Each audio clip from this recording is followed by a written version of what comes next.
Kwasisibo no de onya me de players ni nya ono na man of the match obobo papa defending from every angle on the field of play oya de pa Kwasisibo oya djuma ni nyina na Benjamin Asare Black Stars goalkeeper mpacho we ma munya atizigi asemia mumfama ni nam no na game num.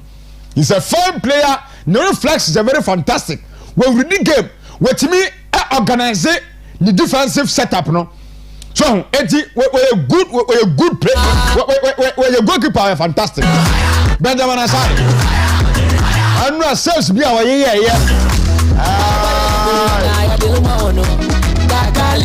what you bra ni an qualify run of 32.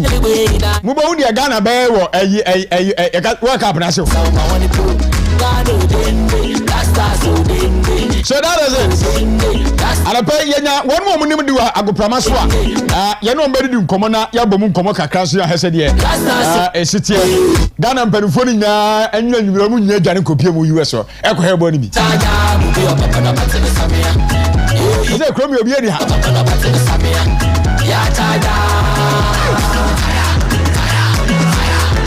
Ghana Obiedi ho, Perifoni na Ejana America. Eko hebo ni bi.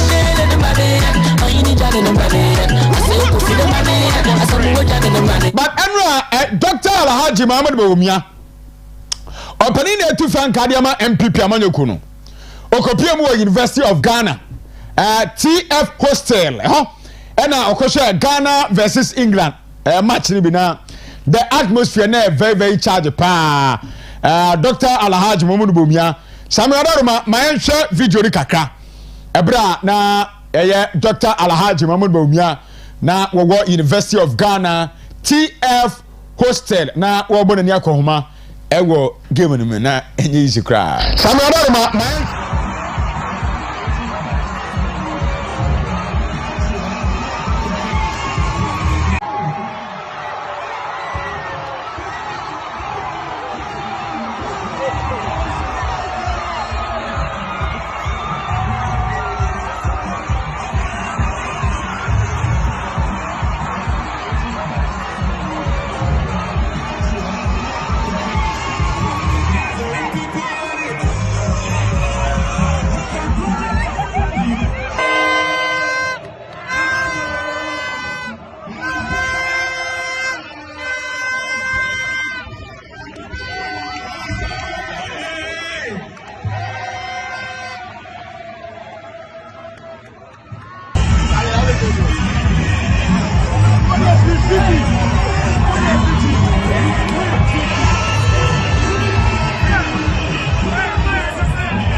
Sadia Equaya and so I don't know.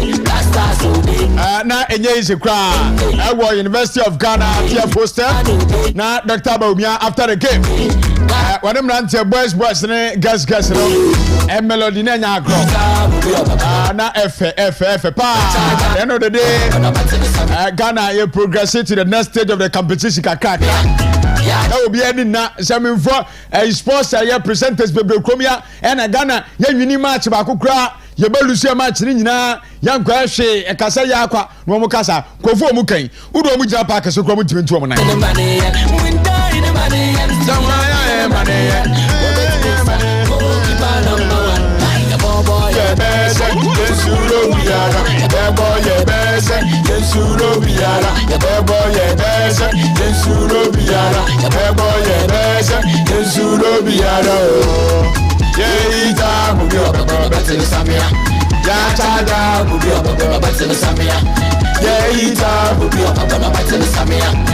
welcome for the Ghana Jiba Krumi ha. Emso from Tamale to Accra. Chronic na bebutu. Me come to war. So that is it. Yamfa agopramaso de eniso kakra. Na other stories e kwaso Krumi an. Yamboso kakra emfa ema. And then the chatwa the new patriotic party wodomo eye constituency elections are nyame adoma 11th and 12th of next month no woman e be so obudiri nya e be wiye na no manfo enya challenges pa fa ekwan yo fa so na womo atua womo sika ɛwɔ ɛyɛ online portal ne so party ne de krataa pie dwa sɛ ene obi a wɔnya opportunity na wonya challenge bia no ukɔ constituency wa ɛsɛ ɔma kwan na utua usika na afi forms no wensa etumi ka be so wey from the general secretary to all constituency executive committee wodi bi come national executive say ne regional steering committee say constituency elections committees advisory.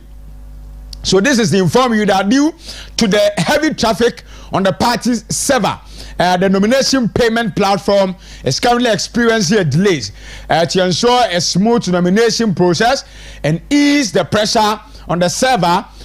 Constituency election committees are hereby authorized to issue nomination forms to aspirants without requiring a proof of payment at the point of collections. So the aspirants are, however, be required to present evidence of payment during the vetting process. And we are doing about and I try to do forms and Wednesday copy forms now filling now by 5 p.m. Today. As I said, we submit your forms no na nyame ya adomo a ekyena vet ni ade no enso entimi nhyase na enkoso ekyena 24th na vet no ebeto asuntinu say your constituency wutie yen na ho na pese okopre constituency chairman bia na do 1005 e ko first vice and second vice na do 1000 ko open organizer open youth organizer open women's organizer open communication officer so na with the 500 Ghana cedi na with the akotua na what the forms ni be said be ya bibia nso ebetima fine e de ama wo na enu achi party ni de abase obia wo sefata bia na obia nsi ni kwan se ya ma amfa forms ntino esese ukona afi ko pick forms na bibia enso kama mama ni Paul Yando we Asante regional communication director for the New Patriotic Party Emonkomo ba mama che Paul Martin. I'm going to so.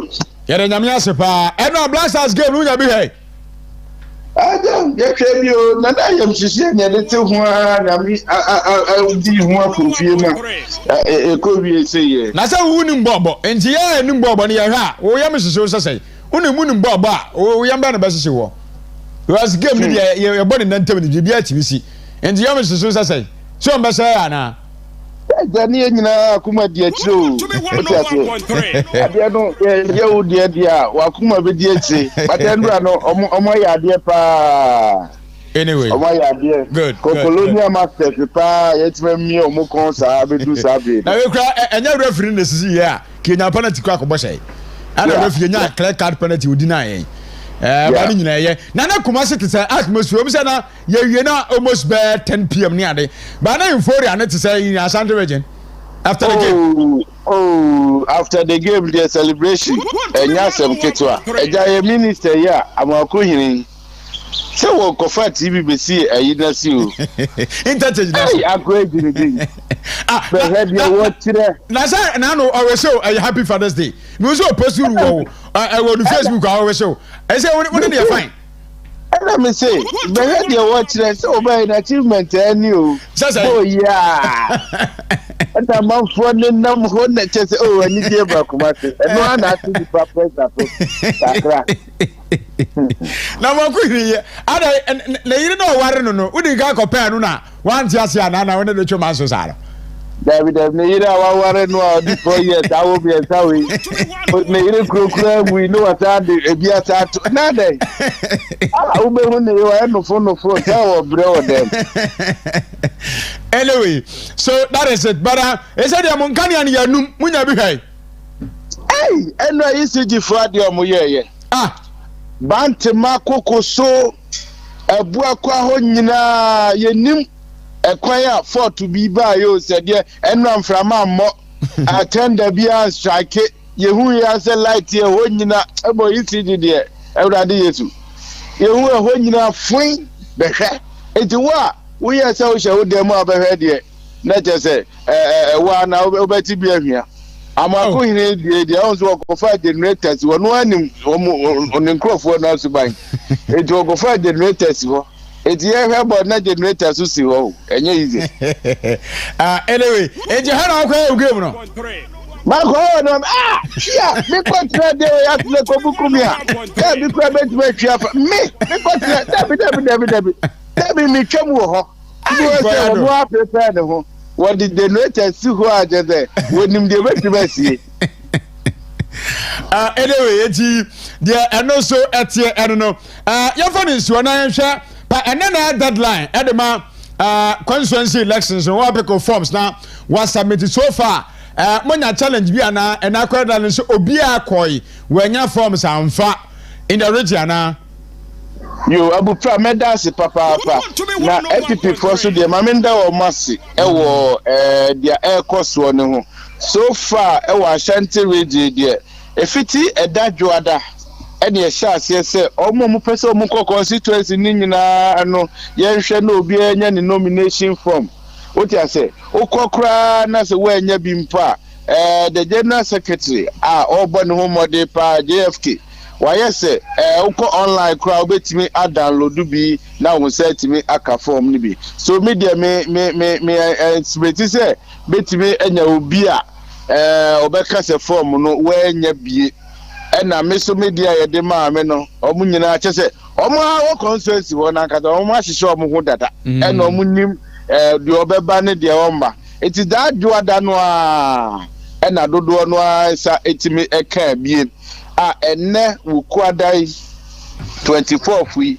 by 5 p.m. die na ya close bibia nti ewo se oni a wa feel bibia no bebo homodia se by 5 p.m. no bibia okofa ade no awasade akọ na the most important thing is ewo se wato obu ase na wa go through year requirement ewo hu nyira ye di nyira ka ho de ewo se odi attach passport picture any certificate secretary communication and electoral affairs na okwa ehun certificate ni ade nyina fa ka ho na obi ankogina bibi so anya we na wo payment okoto form no ewo online no payment receipt bomodia na fa ka ho afesu so na wo position ewo polling station ho so a for resignation eka ho at the time ode form no edeba eno ye very important yen ka se fabra betting obi wo a oba betting a eno ode na resignation no ebeba ba nya sa time no eye time ode nomination no ukwa akọ file no na ode resignation from the previous position no ebeko. This is very important. Well who say dey we a you go you free ma obi beka say ya mafia no but so na wa na guidelines no one kind enti so far there minim say be board be no num no na obi a no atima yes ade na ye there uba nhia so say ya there no ye gi nomination a ochira ekosi Friday no ye betting fe ye sha say chairman ni aba organizers no na say the aka ni nyina to aso chairman FF anto obom mo dey pa. All right, nti yefa ni nso but what to say aban no dia ba se nyame yadma 1st July enkane abo no wo pejam de akone nim ni enzo bori nyina increment be koso ai nei Ghana fo bebre areject sa akon se de PRC fo de ba se nyame yadma 1st day of July no wo mo ede nkane abo e ko 3.49% and enzo 0.85% no wo say wo ntiase Ashanti region MP before asemi mu so mu say Abu Planti abaye obaye nti wontimi nya bibi krakra ni pa wo betima to no eti boy ya boy kra no betima ya de kakra nti wontimi nyina so kra no mfa niam betima mani pa asre atwa so kakra mani pa ade bia beti bia na je se ka de nipa ni mu saa kosi fiti se mo ba ye amusi abapa de bia ka de yanim ye tutu niam musa aban no niam so no aso hwe so teso a wontimi ntene dia so oho ade ekoso o man mu no wuji wani kakra no wasa koshi awreho chese wadwin grace e wo ani die nkasa ye se da ni bi continuous kakra mpo 1st of July hwe asemu a ye enkra ye dia to ye se ye ba enye 1st of May ya ne to light bay mu a workers day ye to mu na eduru another 1st of July a Mo say baba na nyamo na mo ka tell say IMF wa ho ntina e ma yetimi to light bill mu ne water bill mu ne ade. IMF fu enya na last month or the last 2 months yes o mo koi. Say why be no other ne ho IMF ogina wo say to light bill mu bi mu no. Enti ade e cost we dey wo no nti ase. How? Papa, most dollar above from inflation. Our phone today and say cost through inflation. Above from why not? Timmy Quatri cost through Bima. And me too, a fair electricity. Oh, it is just a bino be papa be an is a papa be a better manipa. I say 1 week crab. Oh, and a brabum. Oh, it's your home. What to 1 year the coway sounds the Biana drink. Umpo so ebetum etimita no ene woto light ya as obi anu si hu onu so num bi ma o adai oh too much nipa wo kire me too much na nanka ususu se wo menye dai BRC fo nje se ho akohia se sa increment ne beba na wo mo dia ba wo soro ye nte so because say aban yi ba 1.5 years ni say enkane anu de speed de kona no de pa na ba ne nyense bia se wo de be reduce ama bed na ato Ghana force no eswate enti we no part no mo ba kika ho kwan bi so ana se yenya no sa ne yia no sa dabe abupra no we ni pantment na ho sa 50 time NDC buy from 7th of January 2025 ebesi semri am no kasei ya two light bill mu 28%. It is 3.49 we koka ho a na say almost 32 or say 31%. Na adai na wo two light bill mu 30% ya na wo percent nipa ya den ya fa wo ba say but two light bill mu na nipa nko ahun kire mu ana say wo ba say be ma nipa abrabo ayeye o ti ase eniema mu di gira so amu si ready to two light mu no apart from enya na books mu dey say inflation was 3.1 or say 3.2 na wo form a da na timi ema light ekosoro e ka ba na mobile light hu petrol gu generator mu e dey so light nyina ya ju obi a 1 cedi akoto agum wo to petrol gu generator mu e dey ba biem na aka e dey ba biem na aka mo capacity be na mo dey abeka ade hu mobile de wo hwa na wo ho eti de be biem na mo se tutumu da bia sa na PLC for muntimi ka bibi papa ntira ban ya da bia mudi animu ye kan ya na mo so dom na mo so be ka se ye kotum wutum nipa onya de hwe nipa akatua from time about 1.9%. Na utu obi akatua mu 9%. Na utu electricity mu 30%, water mu 18% ya. O pese nipa improper fashion be na go to man. Nipa no be dey no atua. Na akatua ya tu mu 9%. Ne ya tu ade mu 30%. Ne ya tu water mu 15 to 18%. Na no improper fashion be no.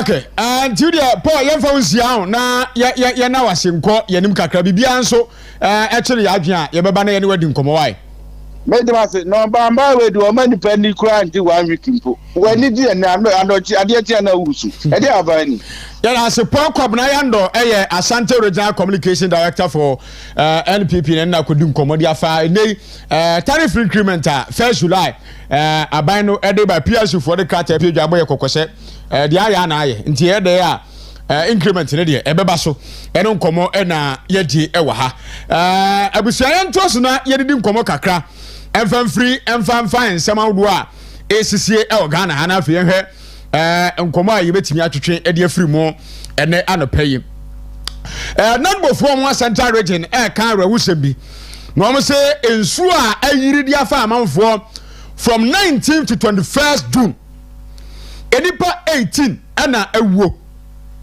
ana womo prepare de edan bubuagu am so nso no almost be 58 our Central Region ho na aroko se enei ensuo ma no so kakra bi pa na e de breach ni aba just imagine nipa 18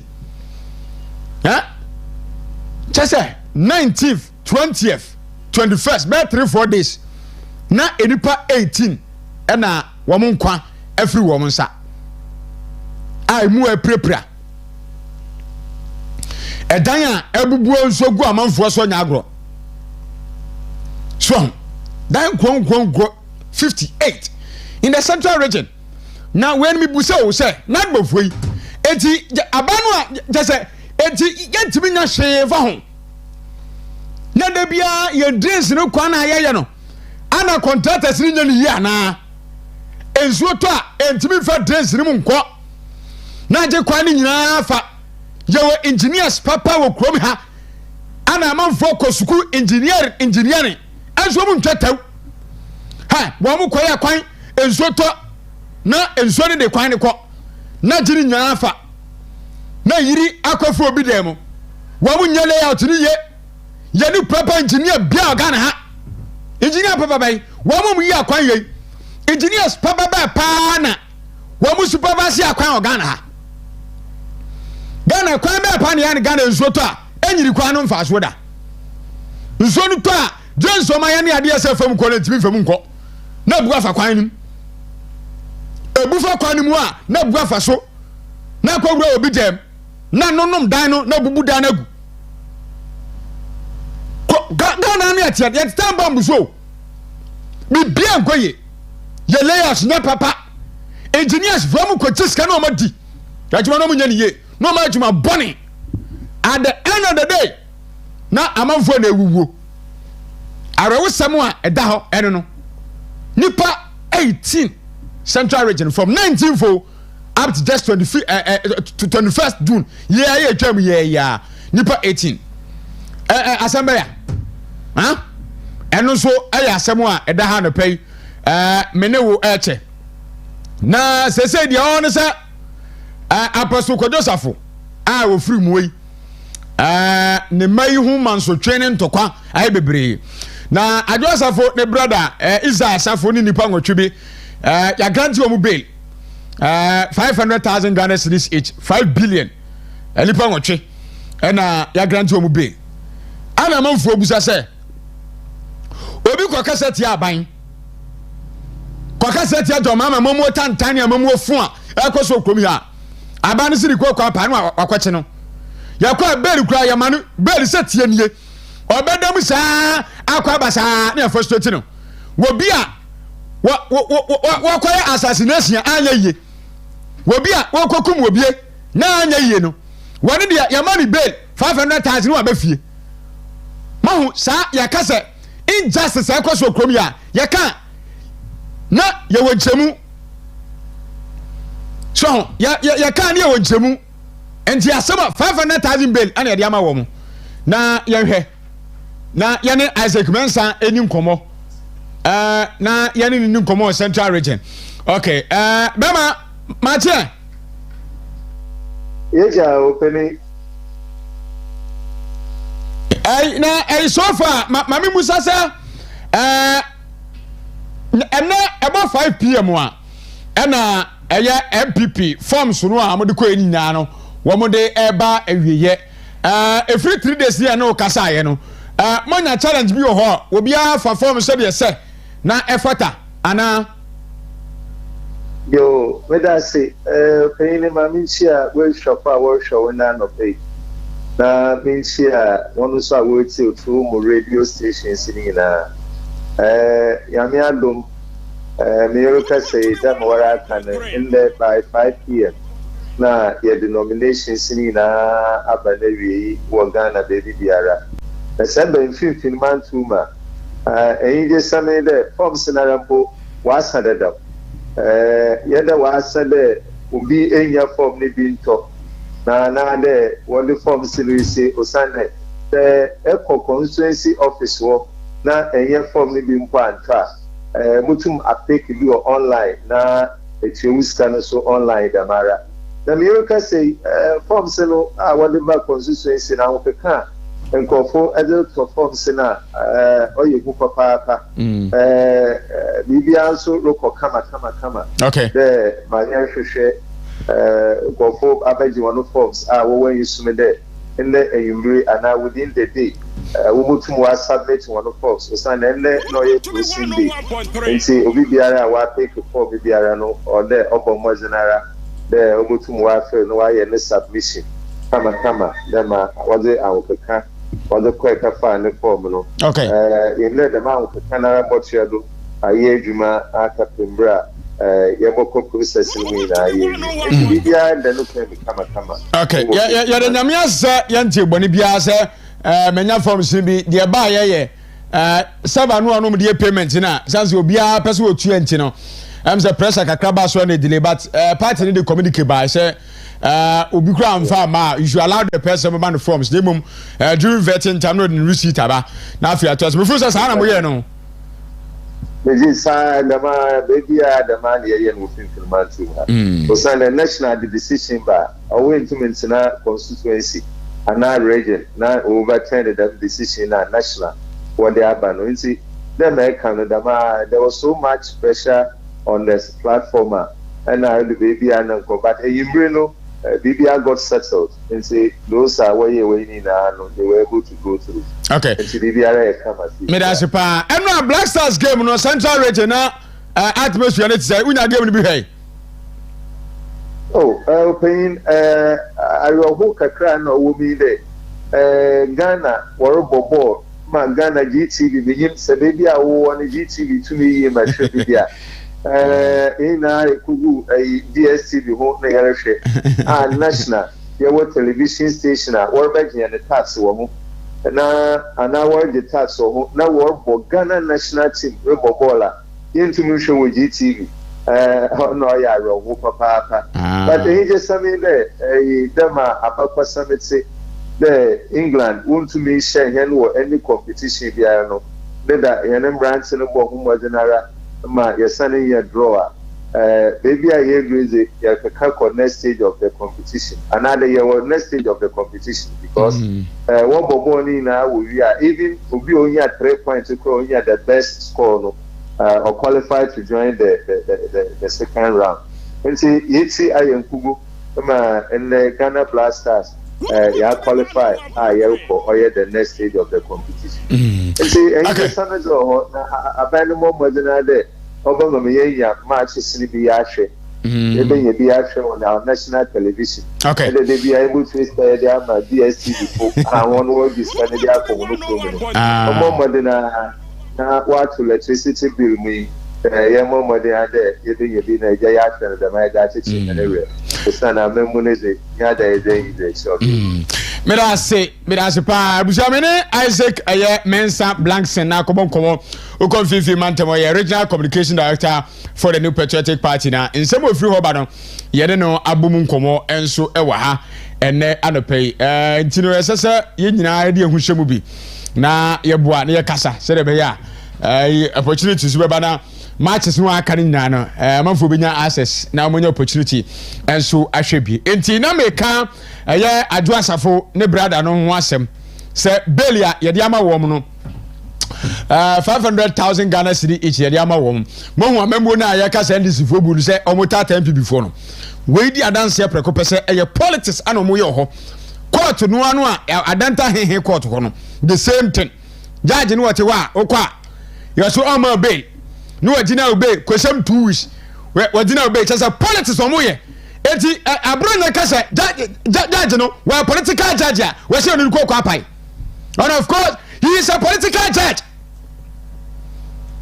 obi koya assassination anyeye obi kokum obi akotututuo ama nswasi kotutuo no we nipa na nwu a na so no na ne ba yo suppose for koya arrest o muja na ne kwa court man bail so nko by young people ni ana ko kasa te do mama e kasa dum so is back and ke be detain no anum guase akwaba mami ko na me ne Richard Kumado e mon komo e na no pay Rich good morning number so who there yes sir ya de nyame ase pa anura ne apawa but network na mo ya sam ye ni wan kasa na de e mo da ho pa ye ne ubon komo ni nya fa e private security wo mo o my Ghana ha me won say Ministry of Interior adekrata apiedwa a suspend services kantanka security limited de ba no wa suspend this and say nyema bi e koso na no kwasiare no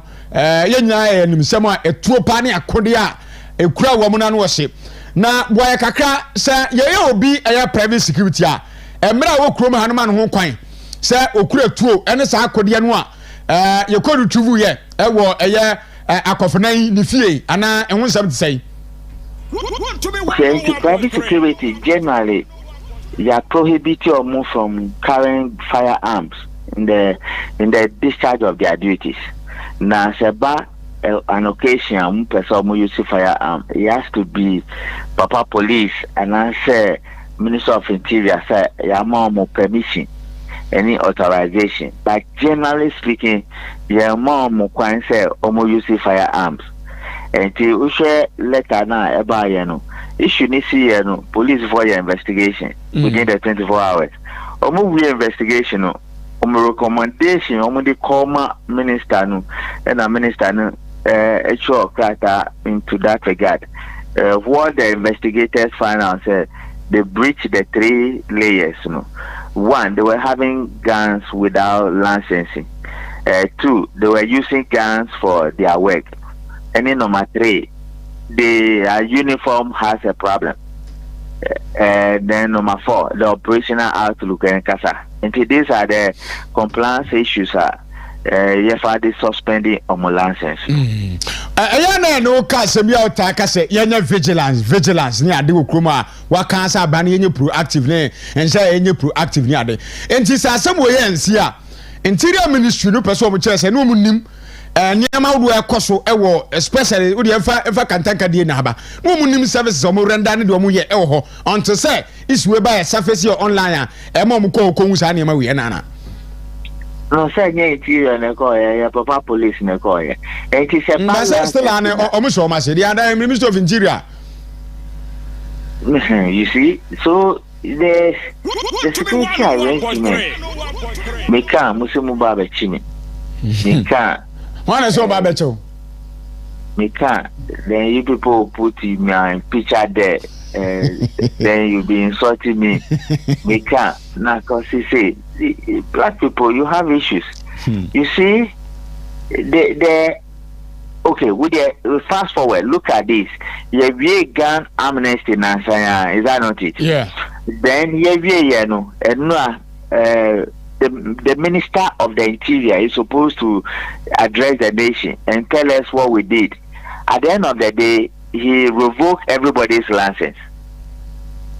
So there's a particular work a feed 3 years ago. Now your years are working.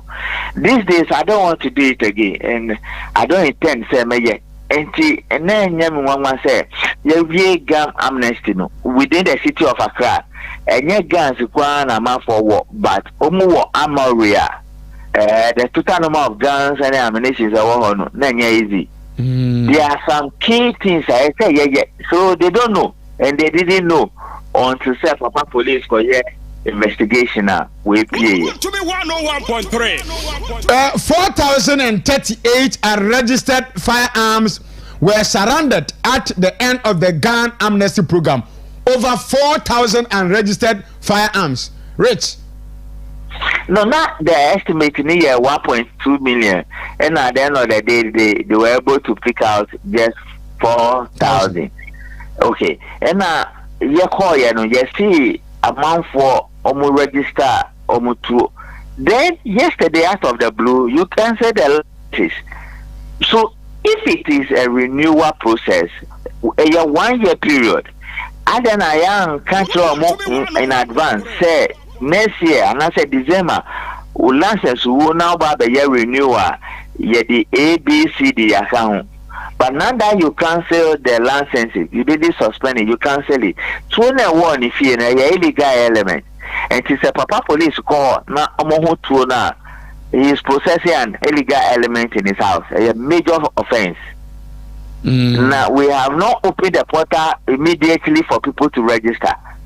So some of the things we do is a bit some way.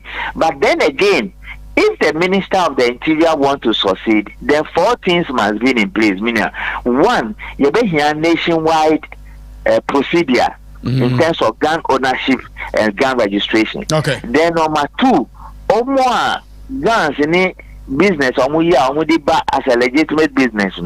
That area or here and have due diligence. Okay. Then also our person you be here background checks as it is done all over the world. A comprehensive background checks. which includes many other things. Then the last one is gun manufacturing, local manufacturing. Issue we will need a monitoring system in that regard.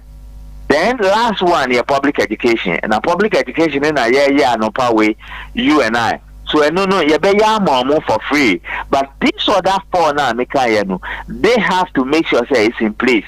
If they are sure say it's in place, revocation of the license and everybody coming to register, no problem. But then we are likely to have the challenges we have with the gun amnesty now. Yet we are retrieving guns. And this is the only story in the system today. All right. Minister said 9th July, Obe destroy over 2,000 firearms. Is that the way it should go? Normally, when they retrieve those guns, there's a procedure to mark them and to destroy them in the presence of the police. And Timothy said that is what they intend to do, and that is what they are going to do. All right, and meaning flooding issue Ghana, it's also a part of a national security issue. When you say a natural, you and I when a human nature. Maybe such a uniform for an issue of national interest. Any idea? When you are buying, they say, Timamufoya, you are also flooding here. Any pay 1 year a diabugu among force. And I bet man who be Diana. Yeah, definitely. Say violence, crime. Violence in general, gun violence in general. And it's a retrieving 4,000, also say 2,000. Next is some assessment of the guns and the type of the guns and the nature of the guns. And then they decided which ones to destroy, which ones should not be destroyed. But a normal procedure say, Omuji to know in that regard, obey distraction. And that is what they're going to do. But I can understand, say, national security interest. It adds up to the weight of the insecurity and as a security risk assessment vulnerability. So, Medase boss. Thank you. Richard Kumado and Meneno Aquatim Comodia Fa in a 4,038 unregistered firearms. I ne abino ministry no ya womunsa etimia kakani just imagine. We two pa shaman for one year don't register ya. Omodia kakabensem at the end of the gun amnesty program womo ediba you know. Out of it was over 2,000 and 9th day of July. One more ever saying over 2,000 seized firearms to be destroyed on July 9, 2026. That is information. Muntaka Mohammed Mubarak, Interior Minister, where they are to your name and so ewaha. Na nanu de see ya wo eya kantanka fie hoye ya. Judge ama obi a wa na ju okokum obi. Wa ma ni bail 500,000. Yesi ba bi a Joseph ni situation edu no. Nyame amemu a yenti asem de. Eje se ba bi edu no ne political aid e de abeto dwase. You said, yeah, I just said, one of them free Ghana ha. Equamono ne. Na okotwa ne medical attention is just had ya. Mwa mameno. Nti news abada no nti adwasafo. You say ya tamane free Ghana ha na kwa abroad. Na wakwa he. Baby a ne nimu no tuo no fa na so ho no. You say why two surgeries. E we 37 military hospital still no. Em say nko yie sa. Nti baby adu no.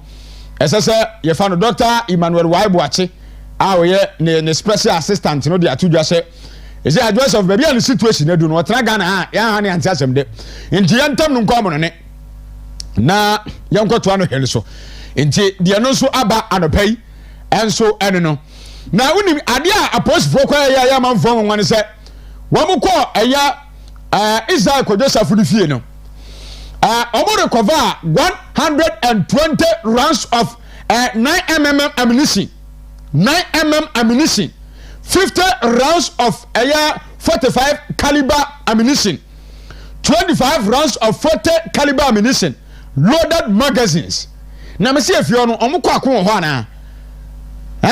And then and 2 Glock pistols from the residence of Israel. Kojosafono. Hey. Dabina what hey.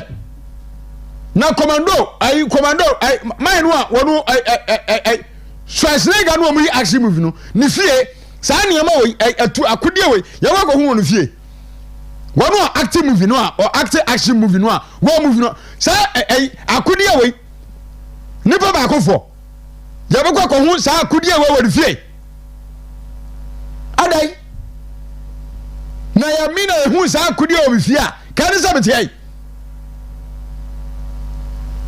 wɔn mma paa na dɔm ama ebu ni saa no. Chesa. Well, sa you feel ho. Now, Africa policy lens. Ade abetu dwa se ebeya. Gold board for one act no ananu ya ye mo mbra. Wom toto gold wo kroma no. Ebeya yenya ya amende. Na anya sa anyema nko ye sa o. So Africa policy lens cross any amendment Gold Board Act no over mandate overlap. Concerns aba amanfo raise bebre omo womo eye gold buyers okromia womo to gold ni ade no nse mbra ye tintim ni ade no.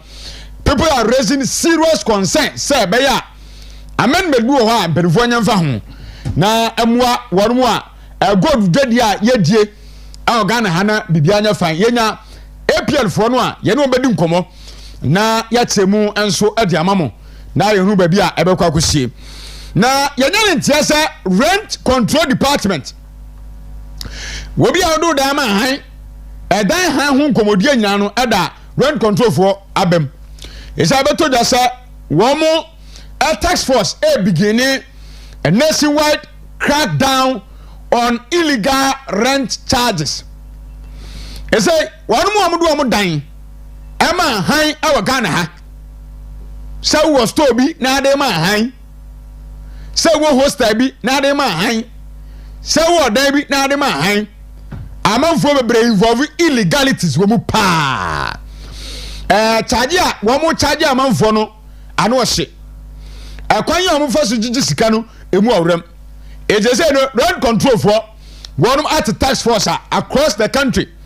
One more if you're rough what would be among for Bukata Nada mean I mess me die what a cement that what I am Rosada no one decided any woman among for no the German for Sika Bonnie Bomb for Faso Bomb for Chrono a bomb for Bukata and ya what does it fear a mra will come your anime can be Susudia Sir Usu Danya I wa dia so Usu dance you Usu store siwa wa dia Namum immediately wo be wadwen say store no a wasisie no edan no a wasie o de be ma han no edan no totally no anya wo dia biew anase wo ni total control e wadan no so biew dan ha ye wo mra ebo se obibi ma han no e ba ho bra esese wo disuo sa de we na biti fie wurafo bebre no se han wo na sin dan se wo su dan wa wo dia wo su dan no amfa ma han a wo bi am ha ameka problem yan so namum immediately a wo ba wa dwen say edan na wasie no odi ma han de emre bi Ghana ha e be kekere wo efewura for mo nte sa asemu yase mo ma sisi stores mo nte ase yey wey ebisi wa bible num Ananias ene na yere Safaria ana wo koto ma sa ase so mo de kwaya doye Omu to ade ni wiye no a obi anka nto mo ande furu mu pom se ye ja kwaya fei wo mo ye no mo diska na kwa no ma ti bia balance anu mu mieri nyina wiye asase na ebusa se ene e wa wo dia enti wo ma ho kwan se wo di baba na wa ni ni kura wo mu dia embra wa hanu no bedi enti you should understand these things na mo nyina good mamene Professor Isaac Gwadimon komo Dean Faculty of Accounting and Finance or UPSA. Bema Matien. Where's your senior? Now, we are there. I don't know. I will be at the show. And then I Black Stars game to be here. Oh, I just call you. I just a Omo cap no mra. Is Cap wait match so. Oh, wait match. Wait match. I don't need you. Oh, wait match. Ah, me need we jide baba. Wait match cap na ba. Anyway, me yan ntia say mo call for amendment to gold board for act ni mo. Adai. Yo, I me say adi nkomo yo say ye di ni ye na yempene for so tie ni ye pa. Na eya hadwen. Me yan lawyer ni de. Ni mo adi me hu no a basic thing I need say ye ni fiso. Gold board and share ye de tia na ne act or no or a mandate. Na oba Ghana I me say ye institutions say one. When say mineral commission ho. Yeah. Or national BBB and NAELP. Yeah, well, forestry commission so. And there's also the JS Ghana impede the right word from Ghana Land Restoration and Sustainability Smallholder Mechanism Program. If any JLRSSMP. Science institutions in okay, restoration. Just say we coastal your mining. I say I will say reclamation here. Some no here, me boy. Yeah. Good. And you who said saying a year gold board for on Tuesday, June 16th, the Ghana Gold Board signed agreement. Okay. With Forestry Commission, Ghana forces to reclaim 50 hectares of degraded Tanon Memory Forest Reserve. Now, our project cost 36.3 million Ghana cedi. The target is land damaged by decades of illegal mining. On person restore. Nanka enye bone say bibi cost na how miner nka go ye be nya asoye be to aboa me restore because any efese e hu adwo say na me bo asoye be me nsan de chiro the BOG for the Ghana Armed Forces and the Forestry Commission I signed this agreement. I be cost this amount. And you can say Sadi any gold board the mandate no. Gold board mandate tankasan. Portions are audito gold no. Yeah. Portions are audit export portions are exchange say on your refinery non fa value fanka gold that they come on. On maso cry. Or added value. The Ebani say now be called restoration reclamation. By yourself one will be side agreement. Like Sikano wa I then found Master Uncle for a can me. The mineral commissions for any two just say okay. A duplication of functions. You are so you or one can sign one juma. I also the mom no more. The Ebani saying and now to wishes are due. Because funds no pursue release there. Why don't you release to these agencies? And they come myself. Oh, okay. If you call for an amendment. Now amendment, you can say Gold Board must focus on core mandates under section 2. Which is an institution with legal mandate capacity must drive upstream activities and not Gold Board.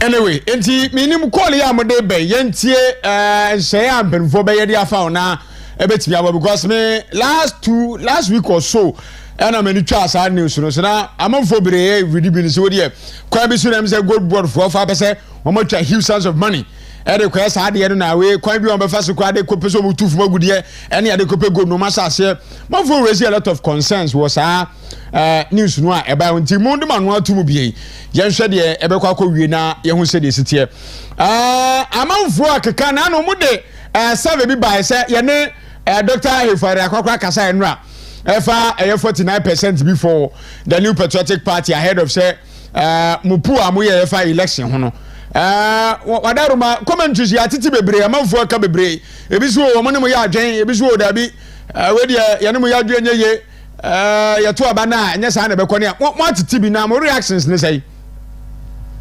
let me say brain nyina no dynamics ne change in politics no we be an static ti se o kase wo commanding leader also even we on the two jar leading by 49% or so no and also in MPP for Mose no and cutting that will be the vibro sa be no report here ogia also steady keke na osheni enyo obetu ye let me abwal we just another information da public here discuss they also from this whole report and is that MPP currently holds a national advantage. That is all. And this remain electorally competitive. I see. And the case undecided voters remain strategically important. The never can say yes, more national advantage. But one can say don't issue kruma.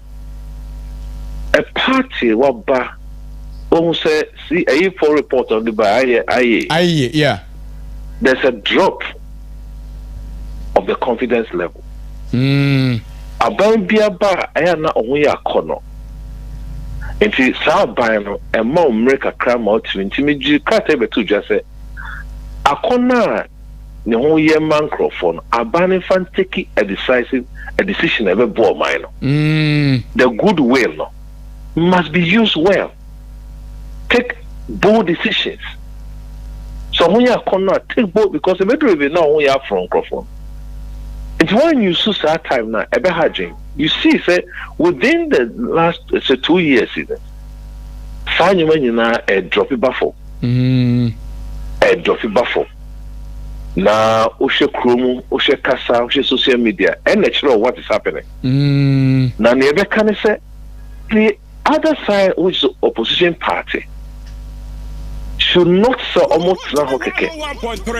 There be also so more. You may be uncle.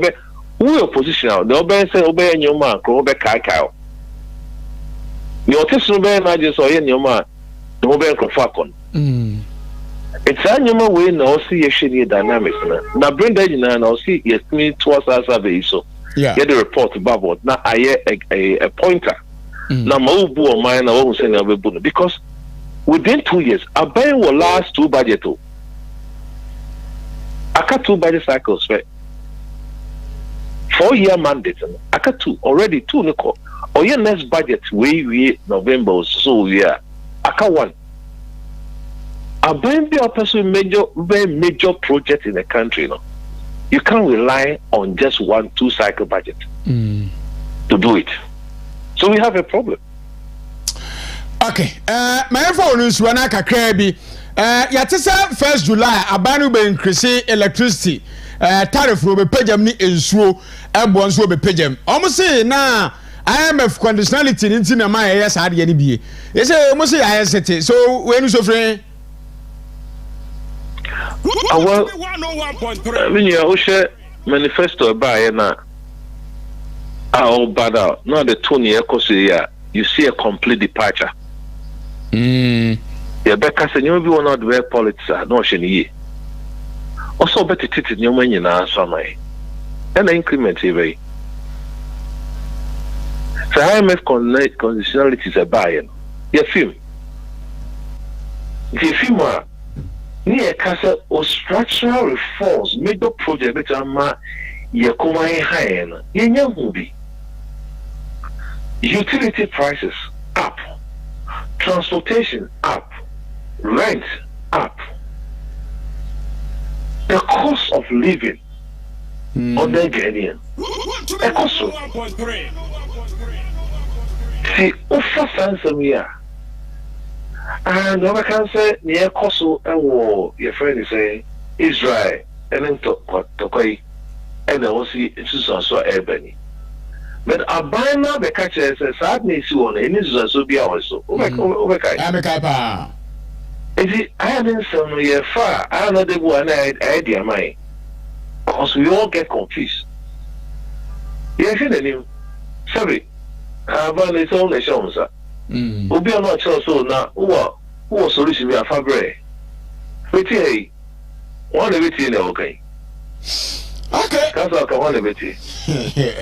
Almost pa. Almost no, and this come on, was really Tionka. Prof, I mean, I said, Panorama, Bibia to Chumasu, I'm Efronia, Edmund Como. Thank you very much. Professor Zigwedi, and I'm Menino, Ekujim Comofa. In the APL4, as I just say, Gold Board, one more amendment, one more act in and then again, Kanye Nisubua, 1st July, every page at the mono, and Meneno, Aboncomo, and so ho na Yashe, say, Ibit Mako Kumasi and Kenya Badcra. They say, no, say, Parliament to reinstate, somewhere can you say, you rough and your marking, it should be a buy, say, na. Parliament ne ECOWAS ne ma nko hobio ene sa ne ma ne ma ne say dia ba ne say Parliament make it emphatically say they are going to reinstate Afenyo Markin as member of Ghana's delegation to ECOWAS Parliament, and the Parliament asem kutupa as should ya say Alexander Kwame Afenyo Markin amukaya issue ba ye mo say o ye nyini free mu na ECOWAS Parliament delegation ko bienye yeni ade a as a parliament asisu dia say ra Kwame Afenyo Markin still a member of Ghana's delegation to ECOWAS Parliament nti de no so aba ebie eno no na ora ni Lante Vanderpoint na we are the drip machine amount say heswa say was resign so a former national coordinator a drip coordinator say I will be the chairman of the NDC by December. Will be ya the national coordinator amount. Drip no say hen structure ho adwuma ye. Is a drip machine who baby as say. So am told you. See ya dey galam say we here you hunu drip machines no. Drip machine akufu aban. E togu ho de man the various districts. Wa mu fanyu am kwan, no am kwan nya mo trouble. NDC aban ba ya. Wa ma te hu coordinator nyina. Drip machine yehunu baby egu yehunu ni usage yehunu said yesitia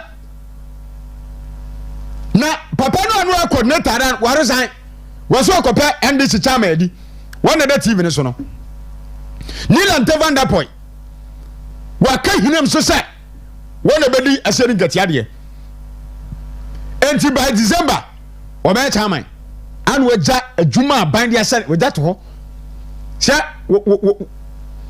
wọ́n di chairman asẹ́mu ẹ̀dá hɔ no asẹ́mu a ẹ̀dá hɔ ẹ̀no no eti yẹ kan sẹ́ NDC amamu owe no wọ́n mu tìmí mu yẹ kan mọ̀ ntie ẹ̀na mu twẹ́ bọ́ yẹ kurom ha keka bi kyerɛ saa ɛna daa yɛ no na maame ntoa so nkɔmɔ nim kakra owura Charles wɔnua wɔntɔ bisiw mo ka yɛ abɛɛ sɛsɛsɛ go ntansa ade bɔɔl no fa galamsey fraud ahun sɛm ebree OSP tabiri no ade kopie mo court wo asɛm yedi a na no beto dwa OSP kura sɛ case ni ade nyina na fe de onye interest bio na wɔkɔdoro case ni ade ana Charles wɔnua wɔntɔ bisiw sɛ dabi wọ́n enye ye maame nya mi day in court na mi nkyɛnsɛm mu ntansa ade bɔɔ me sami fɛ sika sami di bɔne bi a court mfa me ntum sami ani bɔne bi anso di a court mfa me tire ho enti owura Charles bisu sɛ kyenkyene atwan moma ne kwan no nkɔ court na wakyɛ kɔma OSP no sɛ wɔn moma ne time no nkɔ court wɔn nso nkɔ kyekye ne nsɛm mu na Ghanafoɔ bi ehunu asɛm sɛ de sitie yɛ na bibia nso na fa no obi abonyo no ekurum ha asɛm ade ha no maame nkotie owura ɔsɛ chairman sabonsu na wɔse abɛyɛ a party no we per chairman we per vice chairman ɛne de ade nyina national no owura ɔsɛ chairman sabonsu ne miame nua paka ɔyerepa akɔbɔ nkɔmɔ na wɔde atodwa sɛ ɛbrɛ sɛ mpanyinfoɔ nyinaa bɛtena ase na mo build ɛyɛ consensus na sɛ bia chairman ntumi bɛyɛ chairman ebi aboache de akoba vice na John Buadu aye bia second vice ni ade no mu nyina fo nko no babua eno se away of election nye bibia na se yakoto aba enti dia owura o say chairman Sabosu aka eno no sami me yentie o say chairman Sabosu so makakra me ne ye ni apaka interview no na ye ba ye meto aso mfamfiri ha na if there's a way a bit more build a consensus to put the three together.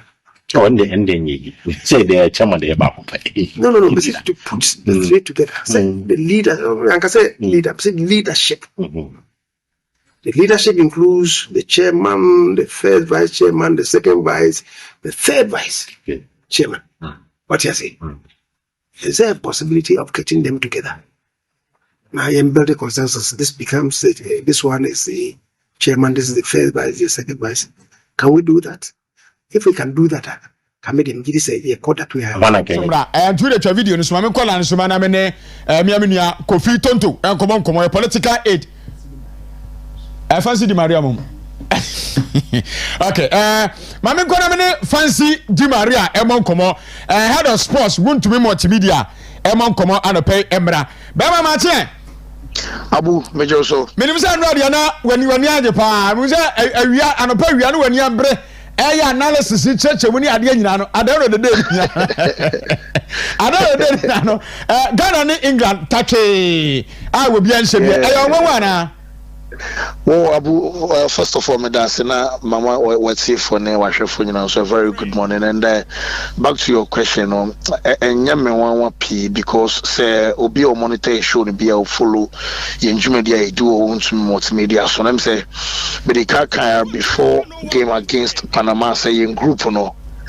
Team I made no Panama may can be Montiasi because the names no say now you England over Croatia so I say yeah she be a footballer oh shouldn't far Panama for them but Musans make canana a be mon shouldn't say but I felt say Oko tournament be more of first game very crucial because it will be more normal yana they grow into the tournament and I say team no agile sure as a winner or ball matches na the ko enim and I know so case near very different because coach or they qualify and on na the tournament no game yeah appointing new manager and again we should players and any domo so salisu no ne jikunum ananke few so the tournament Kudus Mohammed Muna moment me recover on time amana one Oko tournament now no first choice a center back player a big problem at the mount and on top of it na yabobo friendly matches via me hu agite momodem ba me crucify omo kroma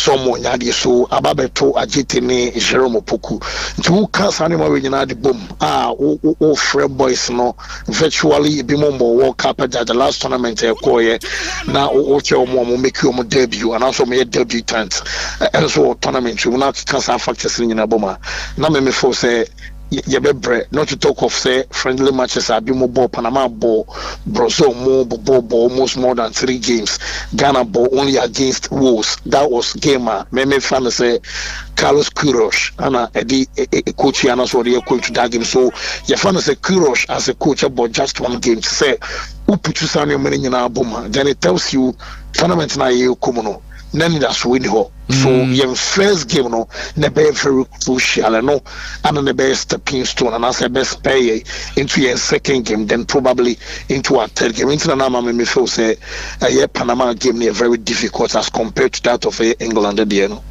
as we share from the start of the host no say England for no year say omo the pressure be see so no man frustrated say be benya early goal but we hear defense no kwan defensive omo setup omo ye ne well organized at the back and na ama wo mu awuram for say tactically your coach in tactics the wura game no frustrate wo mo na say England for no plan no say plan 1 wo manya plan B bia na ye dey nya sa goalless draw na well Abu say your coach be my na be mutai kan na coach mobo but clearly the Carlos Queiroz I not say coach indeed ebobo because we the coach na best selection no na be say bia match ayo come say ni you come in team of play ni ebia you best sit back ni and try say be catch opponent on a break so one na say no come coach na the entire technical team then 2 to the playing body. The Inter make us say, and found the coach in the bachelor boys no training grounds in Yanano. Say boys in the back pitch and no mind me implement here. It means on a day. I didn't coach in a chair, no, I knew Juma, and I say, be the coach in the my boys, no, or mind me and pick up the pieces and who your baby are coaching a best watch. So, say, coach, no, a year more Jumana boy said to me, implement here. That is when I made me force the perfect preparation and meeting, and I say, be the effective preparation, a meeting the perfect opportunity because you come be also England, they favorite fine because throughout the qualifiers, so I'm 100% record on the bar tournament anymore. Matches on board throughout the World Cup qualifiers, Oman consider go Mushe will be and the Omoba tournament against Croatia will consider 2 goals. So on a day, Yajitum say England quality, HM Black Stars, not quality because as Omobro Swama, but quality in the sense or individual players say be a more Bodima England team no. Or compare the other individual players via Black Stars and so on. I think I be the BH Ghana or quality or positions do to England team no. But you can't more bomb watch area England for now back with much and here no. So it's me who the England now went to me and consider go said the against Panama first 15 minutes you'll see a sitting very deep Panama for a dictative pace same England Bell margins will be possessed because say unum Thomas Tuchel unum said we'll see in Yoma so the ball the attacking football the fluidity you might say nothing see who the England for the baby no I'm very frustrated, and then clearly it drew everyone say frustration was written all over the faces of these players on about the England. It's anymore at the point Osha not Ghana play to me go and then was in a clear and obvious penalty, but Vana and I say unfair reference from Ramashe. And I'm coming baby son, whenever referee deliberate, you see from the onset referee infringement, new idea. My head would one, but as a referee, no. England for where clear penalty. Prince Edu Kobradi, clear. Bakunu, what the Kipano Squad Cassian, clear penalty. Straight red card crossman will Kipano. Nino Munani Guso. Yeah, Abu said, Abu Mons what he tell me to say. Let me to say. Do fine. Referee, do fine. So, yeah, so clear penalty. Yeah, true. Because you say some of these calls, no, na you say, na vano, reference from sometimes referee no, it be on pitch decision. And a final, but Vano and by force, I just compulsory, say be a brand, but I felt in some instances, be no crown, say even if not very close to the action crown, action and Casanus and players nechi and an share referee. So under the clear view of action, so then a preventive referee say, about checking the pitch side monitor and won't say, I don't need a correct score and a simple. It will be me revise and also be me resign the decision. But I felt suddenly I brought Funanka report, say, baby, I have a Fabio Wankasa de Bano. I don't want to just simple, and Ghana victorious in this very although it was a drawn game, but I feel more than a victory out of the entire team. England is here, I mean, what the son, Menimuha. England will Ghana, don't worry about a 10 because every letter 10 is Ghana be alright.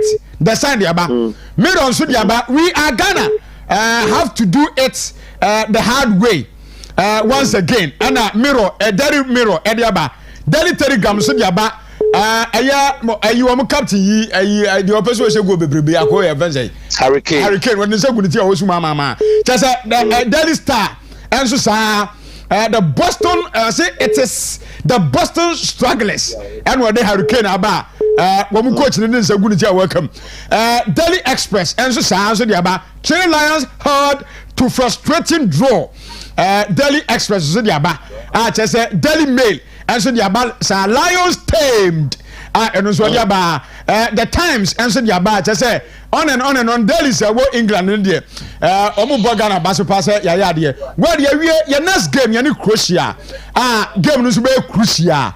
Eti whatever my musa say your chances to say you lose your next game grass be qualify now. Oh yes, so the Black Stars are through to the next stage because 4 points say they are Croatia but 3 so I just say yeah, we be Accra no share one of the third best placed teams over homolog, and I mean say they are 4 points here, do be sailing through. So I'm also gonna in qualification, but before say any concert so I do concert me tell me and playing against Croatia, but they can't say I'll say I feel a boy home. So over from Panama game against England, I'll say improvements and all is on the rise. So I was against Croatia, you come say the year attacking your that's right. Say you come to say you pay 3 points because opponents be through Ghana and truth be told, trust you me. Anytime be a Ghana back tournament be no opponents be on the Ghana group from be through because the Black Stars and I say the name Ghana it's me. Bayana said you yana yakwa hosi yakoto sikabe tufina yeah the war where home. Sometimes yana would be one I want to know maybe I say Nanka Osanka, yeah, can't country back Osanka do the semi-finals and even probably the finals of Sanka Black Stars. Kenya Morocco no some by internet so say the Udriano and one out the investments Morocco for a year or more football and more sports and then they grow Yama at the last edition basically quarter semi-finals because over right from 2010 World Cup and about 2014 and they call a year 28 you can say 2022 Diano won't say now say Ghana modern bonnet the paper form and yet 2010 Ghana quarter finals the last 2 editions are near couldn't know to say yeah improve on the near the Canada but before say a year later the Hana say you better carry broken glasses na fee you will see the so against Croatia another big game but before say a new opponent be was a scare Ghana African countries tournament Ghana Tunisia Algeria, Cape Verde, DR Congo, Senegal, Egypt ne come back escape me. Which are performance so far the World Cup fancy who am saying one surprise kakra. Well, African countries no so far there. I say yeah, but you want to say based on performances and these teams are putting up on the continent and it's no better defending champions Senegal. We be so better Morocco na IBC and trophy in Famano no. So Senegal, Morocco now about share to say Egypt. Egypt more near there, but for me, Cape Verde so one side. Just say almost surprise. Yes, if you see investment as man make an investment on Abu. The moment we see investments, your time, your energy, like Nina Kuma, or my investing. So I Cabo Verde, because the very last time a Black Stars in Cabo Verde, but my hotely and Oma by one African team, I only say. Almost about you say football, I'm so many. So, Omo African food so makes me acquainted with Senegal. You won't say the more results is equal. BTC be overshare Morocco no against Prozomo. Cote d'Ivoire, Omo Pija, Omo Cote d'Ivoire for, or because of more disappointing near the but Nina Mono. Also, Ghana Crana more now, shoes and Mysa. Be a doctor and say Ghana beats me acquainted. Me and Pukrans na ye nyasa resource na deba Morocco nomne these countries but Senegal maybe I say they are or disappointing kakala. But for now now say Senegal. What about Tunisia? Tunisia Tunisia the Abu say who follow Tunisia ya omo no say Tunisia so 100% record in the qualifiers na you be akwa eba no qualifiers omo ni mbopa bo do tournament no ntimi not World Cup nko go and check say AFCON krano say Tunisia bo qualifiers na omo de ahoden kiki no mabo and to say Tunisia they are okay omo beba tournament just 1 month to the tournament no more point say new coach or by in the first game ya shedunti no yemfa new coach in Sambra also ba for what must in your preparation as my can end sign of time to yen African countries no you didn't say be a coach in about first game watch force identity yenya but man na yen say ebiomonas game derby yankofa heavy renambra also by the next game what say also consider so can be sure say omono yana e ban qualify say omnimbo but the tournaments proper no omonyo my ba kwa betimi a place to bet on Fancy, Mamma Sepa, now what's it? I coach Otadonka. New Ghana for power. Otto, tournament. I hobby. Technical study group, man of the match. I'm not the man. O say I know one of the man of the match. O man fa ma kwasisi bodi o man dey declare rice. I'm a declare rice no kwa kind of post man say undeserved. That one deserve. Ghanaian player. Ghanaian player sibo kwasisi bo. Ono Jude na kokan ono like he's on tape BBC wo dey o check ABA BBC for crowd omo page and also check Twitter now dey o Jude Bellingham e be ya ma no aba mo tifo nyina ti bia no pay ye boy e wo ye show because of no to mo say o say no undeserved no thank you Kodema Ghanaian player on one kind first we na say na me shop na say o shop alright so Fancy Di Maria ye wontume multimedia head of sports ena yene no akomisi broni be koso e broni sa no ade ne ade man on deserve truly on deserve di kan ha rice resume so one hwan nyo wa ma mafute abrante kwasisibo usa kwa game ni bio unya daje akohwe kankan kaka me ko beti ase he was everywhere on the field of play kwasisibo eno de wonyan one of the best games pa some of the man of match man broni nti o ma kwa broni ni ja komana oh Africa abusia yemfensia menim yebenya kofi dia na de kofi abane na to aso yanyano a yemra na ada isusa aka ne yemabobɔ so na afei yento aso enko yanim kakra enso ewa ha so that is it yasi yebenya kofi tonto nanka yene no adi nkomo kakra se yanyano a na afi no yento asonso enko yanimo ha but bo osencheman sebonzo video no mame na memfa ento aso live Western Diamond TV Western in the morning Wednesday's edition and I pay yedin kom but my intie ora osencheman sebonzo former majority leader former member of parliament for the people of Swami yenti if there's a way you make my build a consensus to put the three together. Oh, and then you say the chairman they about no, but to put the three together. Say the leader, I can say leader, say leadership. The leadership includes the chairman, the first vice chairman, the second vice, the third vice chairman. What you say? Is there a possibility of getting them together? Now you build a consensus. This becomes this one is the chairman, this is the first vice, the second vice. Can we do that? If we can do that, can make them give this a quarter to have one again, chairman among the three. You say, let's build a consensus. I to propose in building a consensus. Proposal. You say in building a consensus, you are prejudicing it. See, if it's possible to build consensus, and I'm going to say that should be the. We say and now, you see, the point also is that your chairman. First vice, second vice, third vice. Yeah. Amongst them, you should have a woman. Okay. So in the leadership, you should have a woman. And so when a woman there, Africa come me, what you say? I mean, Africa a baby pain to me if you say, because the poor I was not say, may bless you, be a baby. Okay. Me so experience and then they buy a million. That guy don't I see. Apart from the fact that make us a late entrant, it doesn't mean that you can wish him away. No. I'm just saying that because what you see paying it. Step aside like a boy. What they are because consensus are making because he's been there. Look what look to say.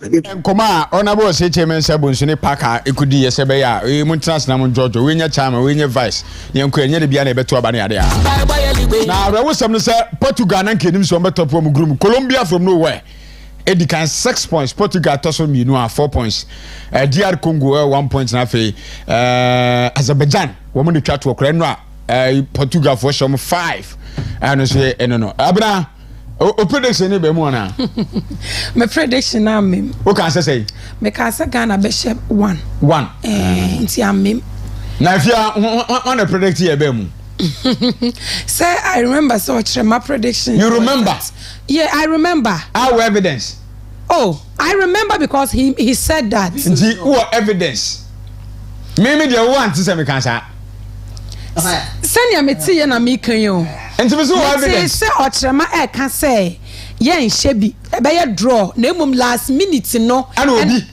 obi kwa say hey no last minute ni here okay we ka say e be 1-1 we say 1-1 and I say obi benya penalty me 1-1 video no video be me papa 1-1 me magic credit wa o ka say 1-1 na obi kura be say yenye na be o wa hwe no show no so obi share sa comment ya me say no o ka say Same patoko ba. Okay, say. Me say Panama dey na me ka say. Me Panama say. Oh me ba Panama dey na we dey fra enu ade. Dem me fry. What dey Panama dey? What was the prediction? Me pass me ba Panama me ka say ye hye one go na ye hye na pon. E na me comment you haro kai.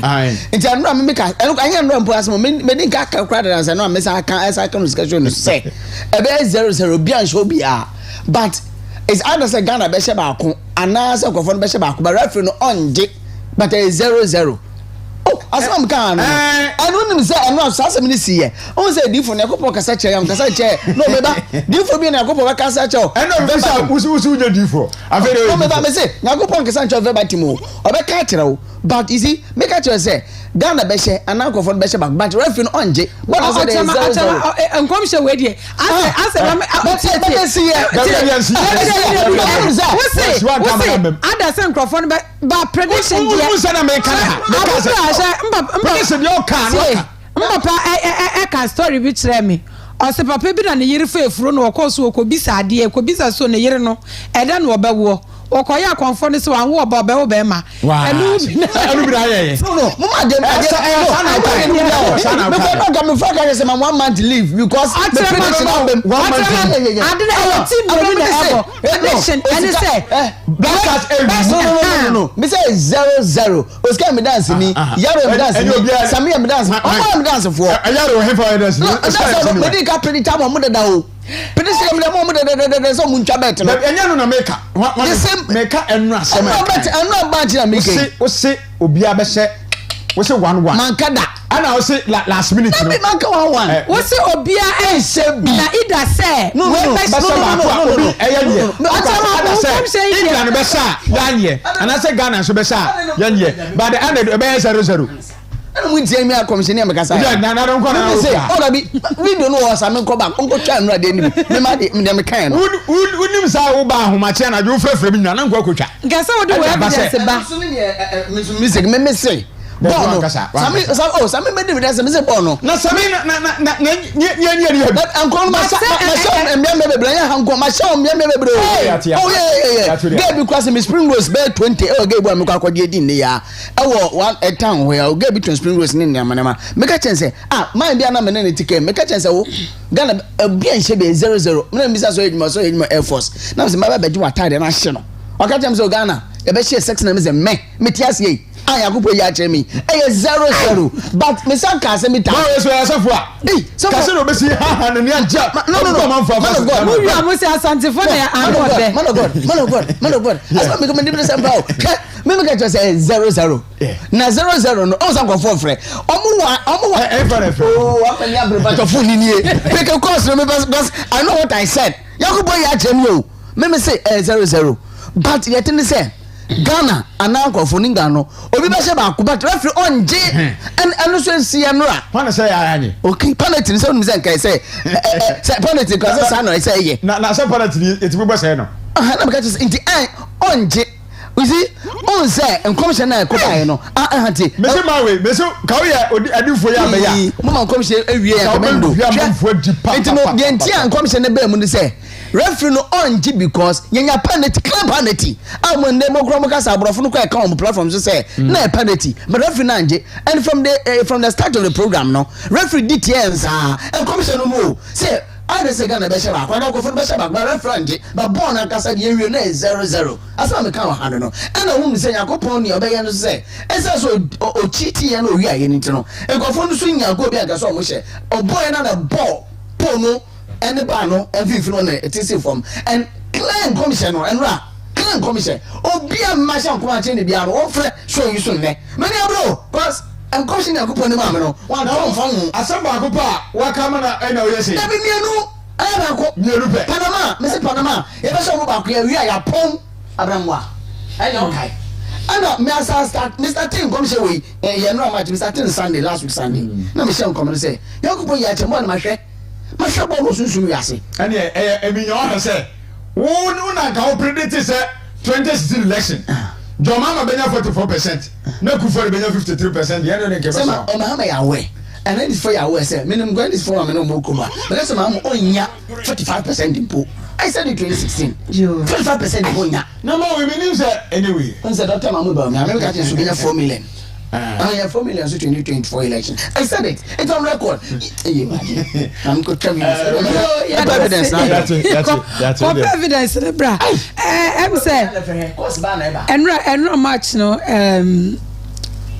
When you say enra match no, you start here within some few minutes. Me share not just say. Camera kwa capture ye rarandi abe. Na me say ya be. O tesoro ho. Na se makase wo re. Kwa rent wo ko tua. Akotena VIP side a. Ewo kwa hwe ball womre kwa odi Ghana fo kokokua fo ka no fa be na me se a odi anyawe nka wo se e ba hye ne pa but oka fo nidi oka management members na wo de ka akotena VIP ba odi anyawe ye de chanu because oka fo didi ekro bi so ye kwan ya so ya friend so oka fo didi nti wo de ere ye fa ncha no akwa ball ni bi enra ball ni de mesheni nyina kosi ewie yani oyade oh yes mesheni nyina kosi na no video bi am hu ni tesi obeka se awini chese kroma ni nyina na mestutisi so ba utumi me say e was say ye boys ne bo wo mo abaso o ma yade pa ba me obi am bo na abaso kese ye coach no wa guy pa wo make comment bi o say van no cramp na say drew baby no van no ekọ coffee break inya sanka I was say ye penalty from beginning na nkasa match na sha say ko na wie ye nyina no utu so na your friend is saying na referee no na he was against Ghana for and no so utu so na England for na omo was squad ne pa but Ebani said discipline any organization Ebani said the tactical maturity Ghana for boys no mo yade e wo pit no so na enra observation kakran so me here ni say na England for nya possession 79 but in all no I think this is the first omo making record in World Cup ebia team otumi nya 79 possessions so still ano it take 67 minutes and san omutumi nya chance bia I some on person wo mo ehye me see abena sports na no wo ye no on analysis na wo ye no what you ask me ka say obi en shebi it's a one no woman to me and share that particular 67 minutes no moment to me na me say indeed utumu sa Ghana ye on say ye kan your national anthem ni drew baby you say to resist the oppressors rule and no you resist England from scoring us you gine mu pa won kan say hun say boys no but dey ba ko ni say England for no omo underrate Ghana for and yanka sanso no ya underrate ye ho ba ye drew honom no and omo sagro no sanya betesa as a Jericho afesu no na mu odin papa and see boys no my idea they say betu the man of the match mpo e dia mo obi from England team no beka so no crampo deserve it yes o ma nya de but Chaos Crew said we haven't won anything yet.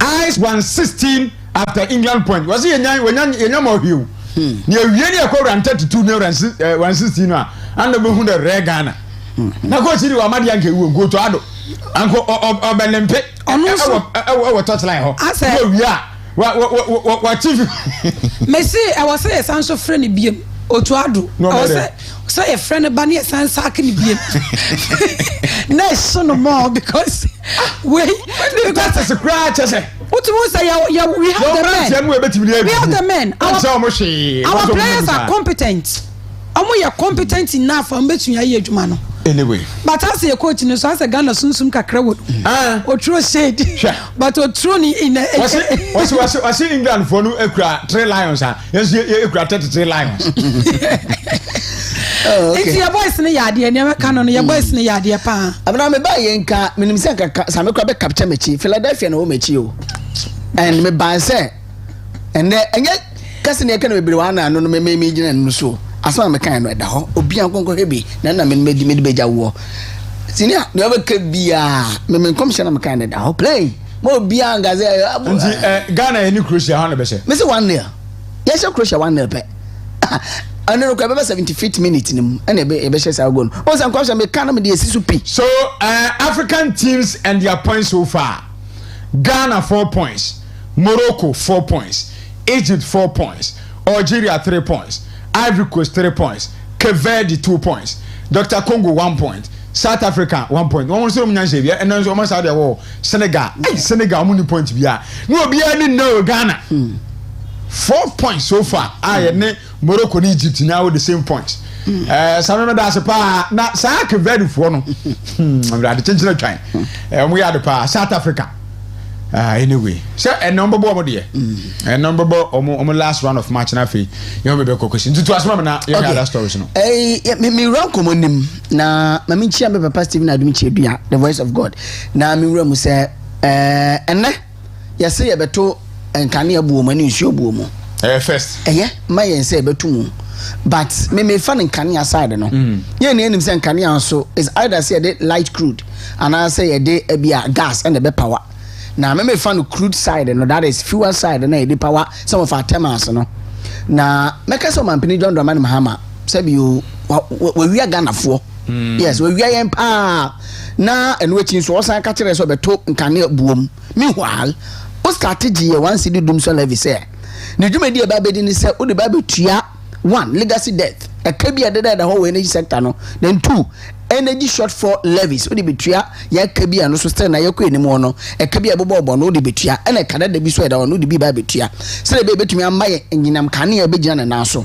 Inti media no say some selected a fuel product be ya just one city dum so levy na aya na menkasa bebrebe nti no because ya de bebo man Ghana ya generational capacity no se ne be ye nkane no e begina so eno kura won nti no mu bebre ye bi se ye free say ya gi no somewhere July 16th 2025 last year no ebepom de no ya nkane ho nsem na tisen eye kakra nti etumi bo na ba so ana okay ya man credit ne kakra ni ye se wura mu se wajiji edum so lebi one city ya na eno no ahoɔden ban na ɔde bɛka yɛn power generation no ɛne yɛn kan yɛn nsɛm so gyina so sɛnyɛ de tia me kasa ne sɛ enora yɛra ato forcing a present a report on that dumsol levy no for the year 2025 kra no half year ɛbɛpem ebro a present a report na enora ɛde kɔma parliament ne sɛ yɛnya 8.81 billion Ghana cedis from the one city dumsol levy no ɔgyegye yɛnim.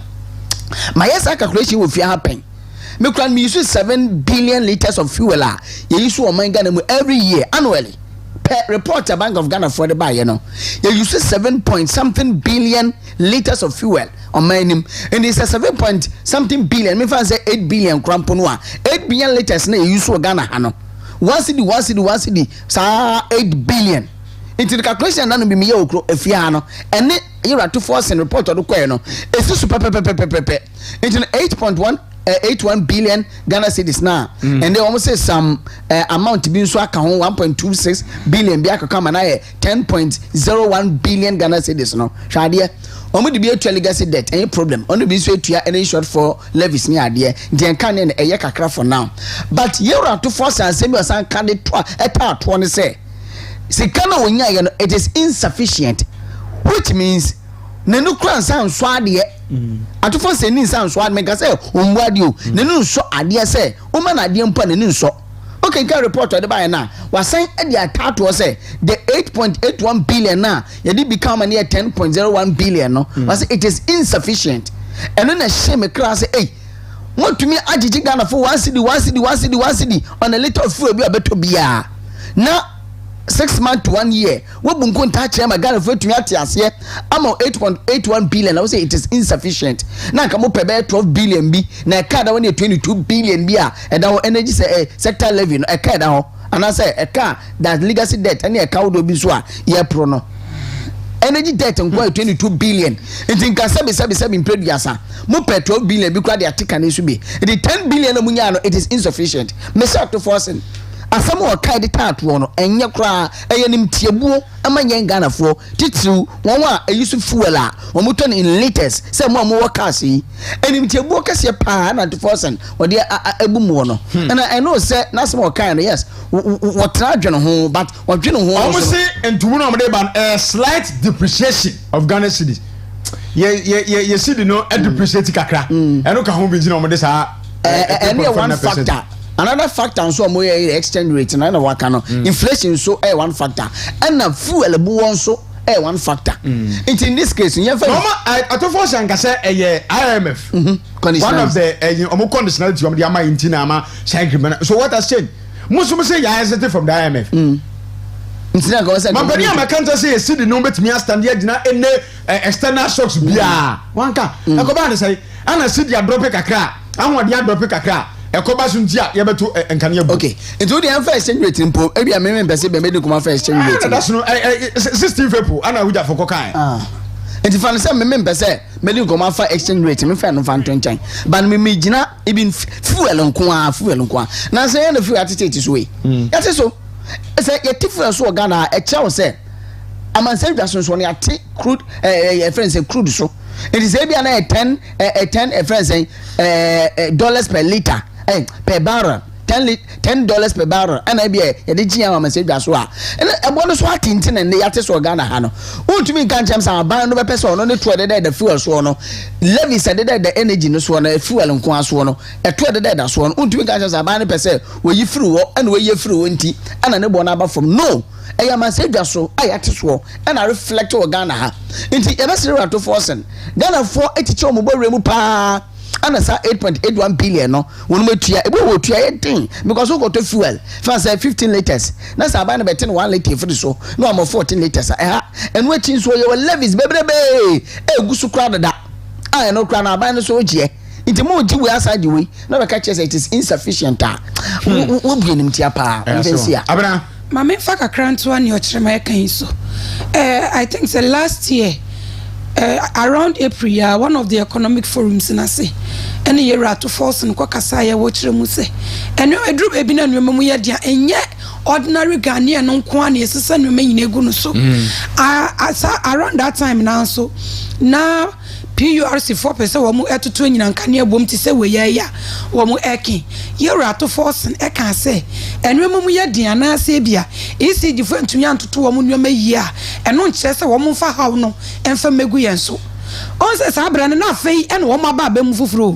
nti na kase bia wo mbeka be Ghana for de no na wo mka gu wo maso edru we bi mu mayete ase se ne enti na mso maboso miense bia enyina monkane abo no nsuo ye betutum ene se MPP for the akọ IMF yate ase se si amose mu de mo ba ye mo manage economy ni prudently ama wotumi afri IMF nti aba ne sen biem Mose sidi na gina ne naso enwema ekoyie nti aba ne sen na mompo mu ba ye mo asanso krampo edi d levy edi aba ama ogigye nti adan nti na no ntumi nkohyem ewo ho na wasamo sanso ebeto nyinam kane abuom foi nti wa wo ye communicator edma NDC fo a kwambe so abefa so convince yen ama yaji wo yatum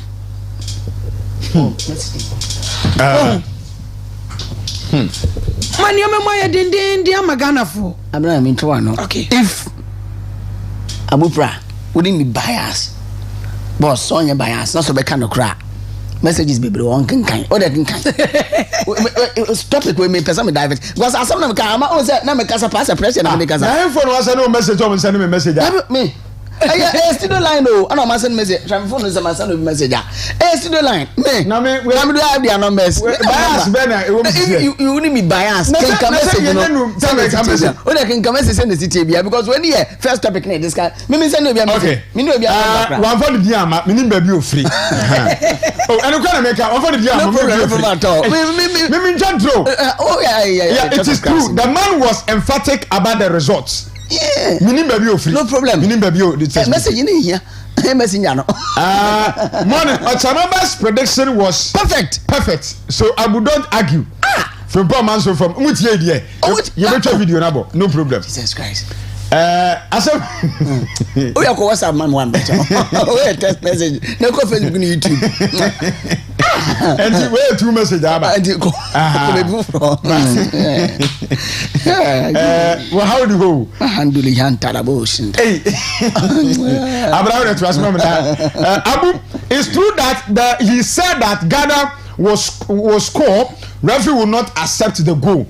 And English team will score and the referee will not accept the Makada. That's what Hannah Kai. And he said it yesterday from Osman Ayoba Mamprusi. And says I don't make kind. The Tachima. So I can we be say when you be say I don't know so trouble. Me no betumi ahye by referee but one dey 0-0. So na me kan no. Emze so far message aba fa wo de no ho kwan no. Wo de to aso asem kom si akawi. Na bi akawi yo me konto kwa menya yo se me wi nyanza. Nti nie na me di si nyina ne se aban na dada yen. Abaina dada yanka sanka because say yetumi free IMF send na mo amu claim ne dia na nke ye beto nyina mo nkane abu mu crampo na it shouldn't be quarterly ti sane na ye wo IMF no enya sana nke wo say but in all no we can you still get people to defend ye be defending so obenye obinum so a wo mo be buy into ne wo mo eka no enu nti na man ye gina yo. All right. Yes, on the matters of fuel, I can was some kakrebi. I think some minorities so about out. About a press conference say it doesn't add up. When fashion can say mobile 2 in mono. I say behind and fashion can ye that I need to know. And for be and fan can ya momo and was my can say be say momo cry the moon to find good bomb idea. But almost says abano.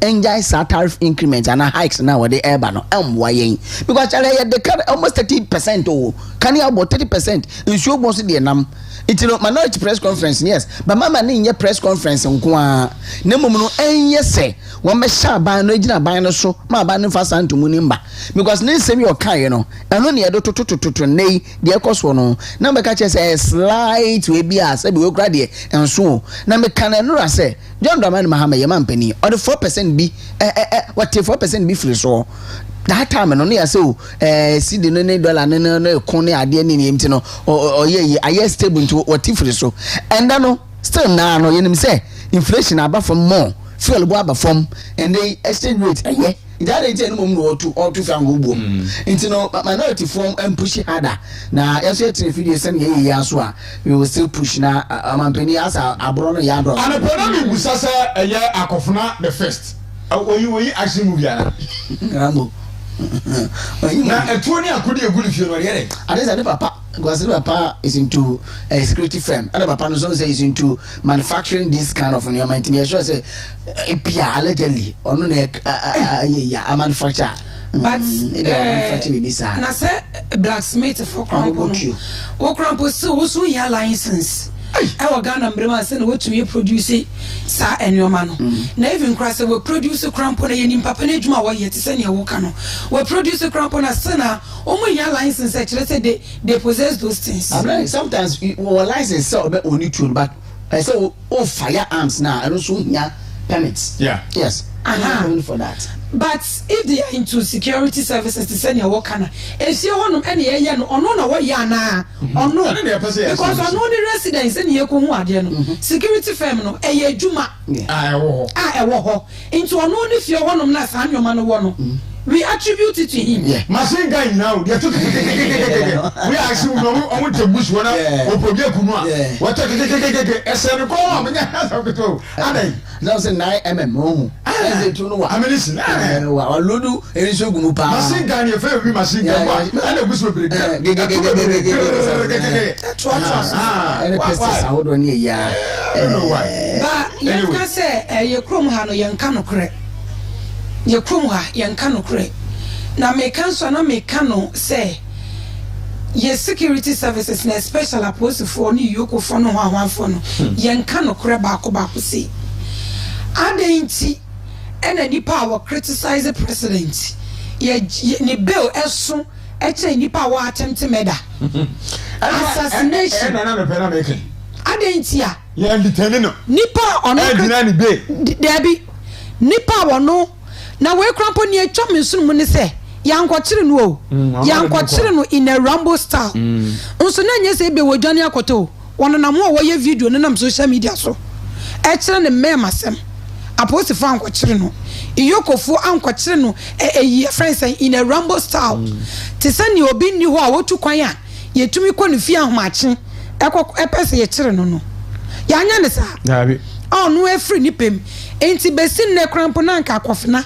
wanfa no wanko anga Ghana Police Service omote wo obi criticize the president ya to abama ni ya chire ya chire nipa no yesan so kra deny ni bail ema ni demo for days ansa ne yema ni bail enti o man no he ne ye kro obi attempt assassination sesi ebusia na se nkro mo ka se boy na yama ni bail no omo yem hyehye omo nkwada se eno na me ka se me information a metefa abrante no se bi obi a metimi nkan nya ha and is a dangerous thing so minimum matimi atete abrante na abedu sa stage na obi anka na asem a dia ba bedi Christo asafo nim with this kind of attitude Christo asafo omo criticize abaya ya kire omo ko ye no omo bail conditions net sign na we ye the 50,000 500,000 and ye the amano ye you say two sureties ye nya no nko abene she e me kan say me kan bibi wa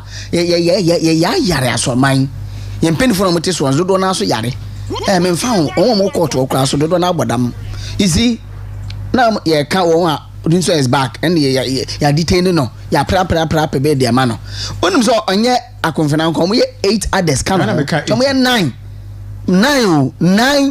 people are you suspect or 9 suspects mean can say and they and 9 accused persons and they call court no am bail of bail condition 500,000 Ghana cedis with 2 sureties and I say the sureties are not required to be justified. Sureties are not required to be justified. But to be a condemnation is back, no. Sureties must be justified. On the say landed property. Into when the sureties no cry when you cry to me jana manoko. It is not to be justified. Say be afeni e ko pepe nimpa no humu ni ade e ko hwe nimpa no mu na say ade na yeso faces wo no nimpa na yeso me surety no oye adwuma ban o say edu ba bia yetumi ka say justified oye abenya adwuma a certain amount of money we are justified through say specifics be say ne pe wo nimpa wo be believe no nimpa no surety no ye pa wo no so when a politician when a MP ni intent mi nyane sa ba BP ni de ya justification beto ni a very condition set here 2 3 ne 2 3 so intent perform say bia na mo call parliament say and the debate condition de twe ebinim aso mo MP before no eno na abemu no because sabe ya kwato nimpa bi say to bi say woni fie yes ye nka say otuo no odikum nimpa na say wona akobotu ne begu ho ebetima so abase obi na say tuo no edikogu ne dem ho embre mu no etumi ma ho kwan sa but empo no so far as yakoto say tuo no awoni dem no ya accuse no ya born in tansa say ebia opposesse bibia woni hu nkrata na bibi sa I'm here to read the charges ya the born no but you see now man baila 9 others come home 500,000 Ghana cedis with 2 sureties and the sureties are not to be justified and no so I say but must sign a bail justification form as part of the court's decision or conditions say ya it MPP ni ban ya kire no and na court na court aka kire say okay obey no you justify and you have to just fill a form a bail justification form as part of your court conditions aden ya mama na yeti say sabi o ye politician na say o ye politician say o hwe ho so ye wo omanim because politicians ni pe wo abemu no fo no na ye di ma wo o say they were admitted to bail in a sum of them aboso. The accused persons have all pleaded not guilty to 5 charges in the bomb, including use of offensive weapons, possession of offensive weapons, prohibition of vigilante groups, discharging of firearms in public, and causing unlawful damage. Into no charges said 1,500,000. Charges emudro, enumene bi enu wa uswa. Enumno use including use of offensive weapon. Obi use offensive weapon. Just kodi ewu odiewu etuo ediewu akodi ediewu nipa no ewo no ho. 2 I say possession of offensive weapon. Nipa no ewo sa offensive weapon no ewo no ho betumi de ediewu. So we register no register na dey we don't know. Prohibition of vigilante groups. Prohibition of vigilante groups. Uncle vigilantes, ever go or say, young so in, no vigilantes. I can't get it, I just have for our no equal several court sermons.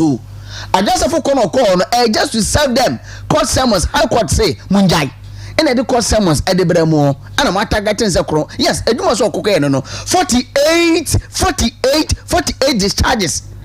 Niant and Ramitan interview, no say 48, bullet 48, and I call Saragasa for so 48. And 48. I was a direction na womu etutu onwa. Na womu fi say, won say so be drive you be a driver no eti say, and nipa no so eti say na womu target baby a. Na womu fi so be na drive Sarah. Enti as they are making up stories. What's that direction na to no ekwana nya baby na what say on nkasa na drive ya it could have been worse. Sure.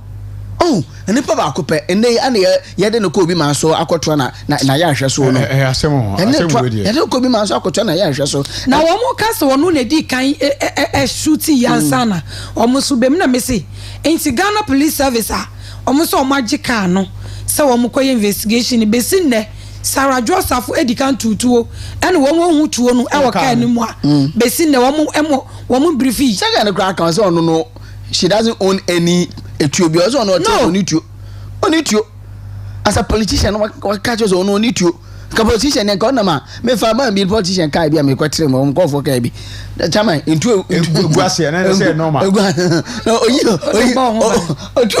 I'm not very good na oyi ba ko no okoda hotel bi na me ne ne na say oyi ba ko bo no na o ma say mo na ma ne magum ni abna what is it to me won pani ni di my na me ne chinchin no oyevi oba ya me ne chinchin ma ye ko we me pese me boni di etu egu ni ka mu ohun o politician so obo no ho ban but Sarah Joseph say ono ni tuo mo pese mo hunu so otu ana oni tuo a mo ko bo search obi a obi ya ni dem ni bia mama mo sa akonya no mo search oni tuo di ni hudi intini sabe obi a obe serve court sermons believe amba because issue we wa me to ade sermons me da court serve ni pa no e dey say believe e ko na se akra ye to me serve akra electronically you to serve electronically na o mi say I don't believe am serve letter o yale believe dey believe na be serve letters you me to ade me court sermons dey come ni pa no just that ni pa na so odi a na e believe come so me fi court ya ma try me sermons and I say ma try me card me ya me dey ko bo wa me dey abeto o dem a me dey abeto so anya ni serve. Okay. Say we still have ignorant people amongst us. What you say? Because say even crampo no, send no more case Sarah. I just afford the car no echo ball gate no more no. And no warranty say mo be bie etu egu no so ana. Nti omo mo defend no mo case asam no. Menti o masie. Ebenum so case ne private residence nti na nkeni say Sarah ekọ honom. Boni so be ko ni nua private residence. There is nothing wrong with that. But the main issue was a tackle ye bisa when someone say, Emra bain e ma akofna ho kwan say, wo be keep those weapons e woni fie. Adwembe na te yechire. Wasan emse no so ka kire court say, abra na wo mututuo no, no onu ni ho. Enye wono no we instruct ye. Enti ceremony na ekoso, why na wo mu de ni sisu ntia, na wo mu bo ho ban e wo honom. Eden na ekoso ho ntia, na wo mu bo ho ban wo ha. Obi be pie mo won ma ye tunutuo. Okay. Your friends here na ye ne eye ibu emeto aso. Senior, ya ko ya wadama samembo Ghana Blaster man na mfa Philadelphia ne nche camera ne ba ko mbache wa. Abuja ya dan ho ba ba e ba beto aso.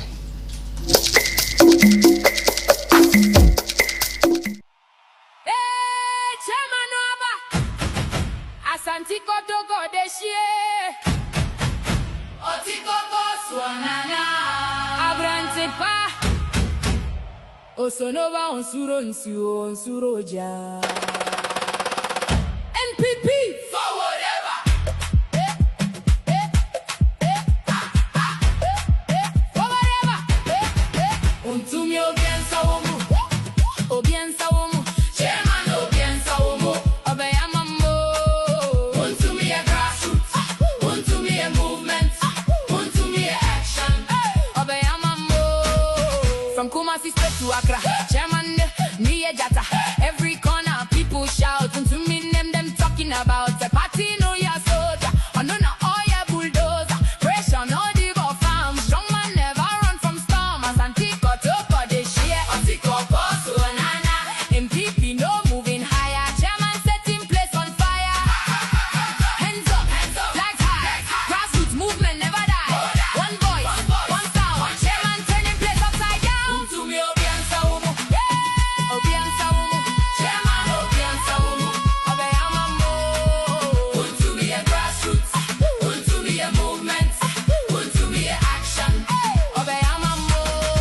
young man can say won't come home.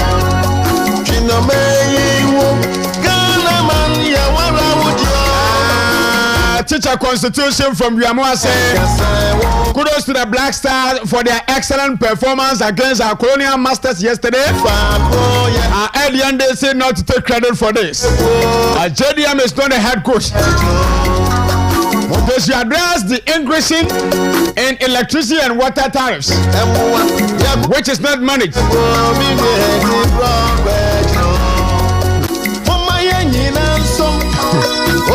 Which, if not managed, will collapse many businesses.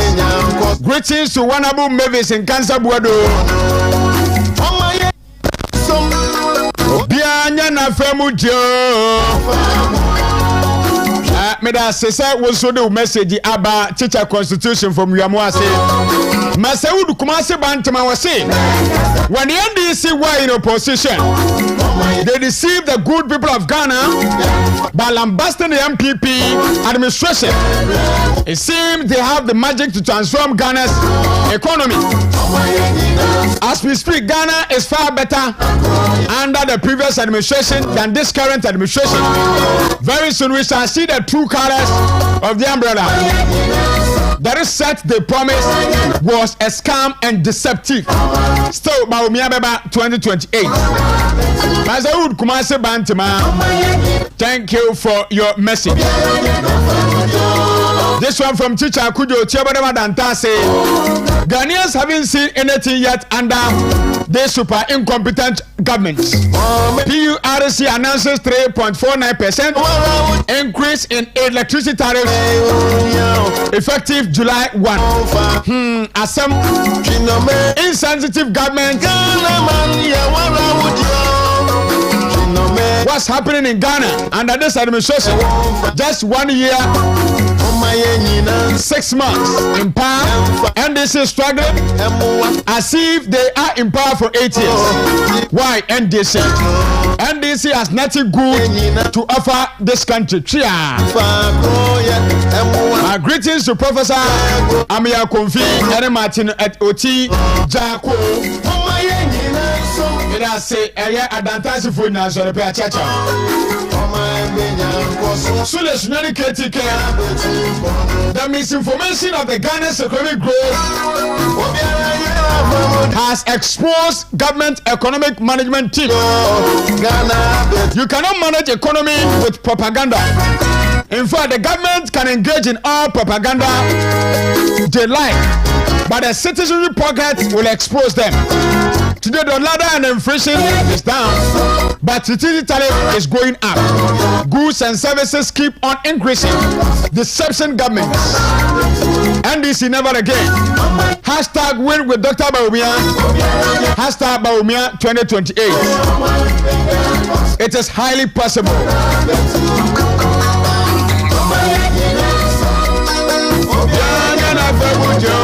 NPP leadership should not engage Canada Japan. Kwaku and Nidia free tepa and the Aba and the pay.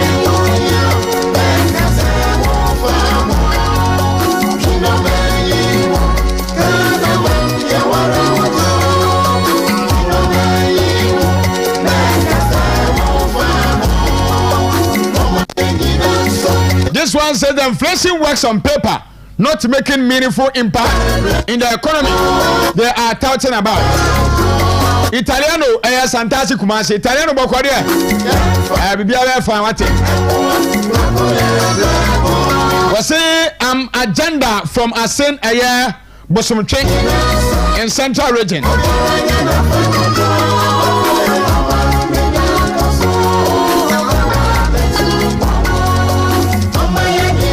Say, look, they are not even watching it. Like when they even come across, they will push it.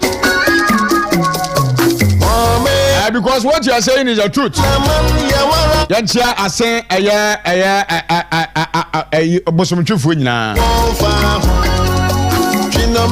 Okay, this one says they must do something about it.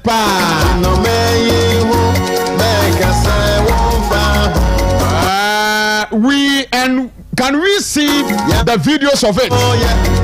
The anyone some now okay. Hi, good morning, my brother. How are you, boy? Ghana, dear. I'm a more bonny say. Muhammad, dear. You, dear, can't even be fans. Okay, this was a good one, Abu Bra. I'm Officer Marvin inside Dian Quanta. Dian Quanta for Dian Quanta. Dian Quanta Circuit Court now. Honam Taba Power. I'm a follow story bureau. Dian Quanta. The Permian Church in the Tano municipality. In fact, this current government is not helping us cry.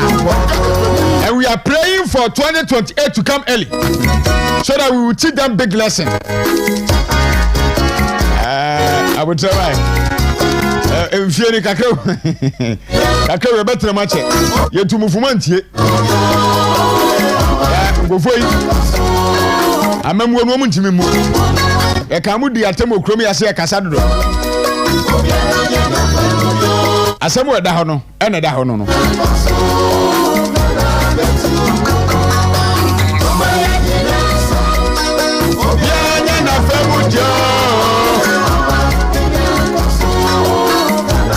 Okay, this one says good morning, bro. Sammy Jesse from Hamburg.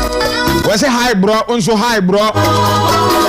Muhammad remains the world record holder of a year propaganda lies. Sir. We say a year Lydia Fosu. Lydia Fosu. I say Lydia. I say. Watching you live from a Cheso. Papa Lydia Papa be an appointment shop. Anyone who just in a special good morning to you all.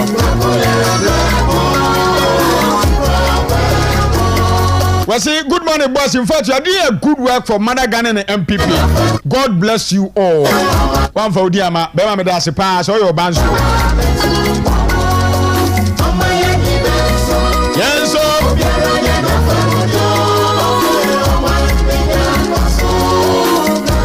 Okay, and pay me balance no so na many match adwen fa wajen kyebra and pay me balance na ma osisi a fa wajen kyebra e wo dwumadie no so wobetimi afra ba so bi na do contribution aba ensam no de yabobo bebere so minim wajen kyera and pay wo so de ba ene o contribution e program no so number na ya fra 0248 071 174 0248 071 174 0248 071 174 ubetimi afraba na odu agenche enso aba.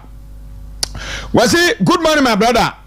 My name is Yao and I'm watching live from Takwa in Swayem. You guys are doing a wonderful work for Mother Ghana. Takwa in Swayem for na na pay ma yanchiachiamo. Good morning. Good morning. Ujini baby afrefi. Midi Musa mfrefi ya juasa chomase. Musa yentio from Accra. Yo abu michiawo ni chief wo nyina ni MPP fo nyina the former president ni former vice. Ya bob last for abaso.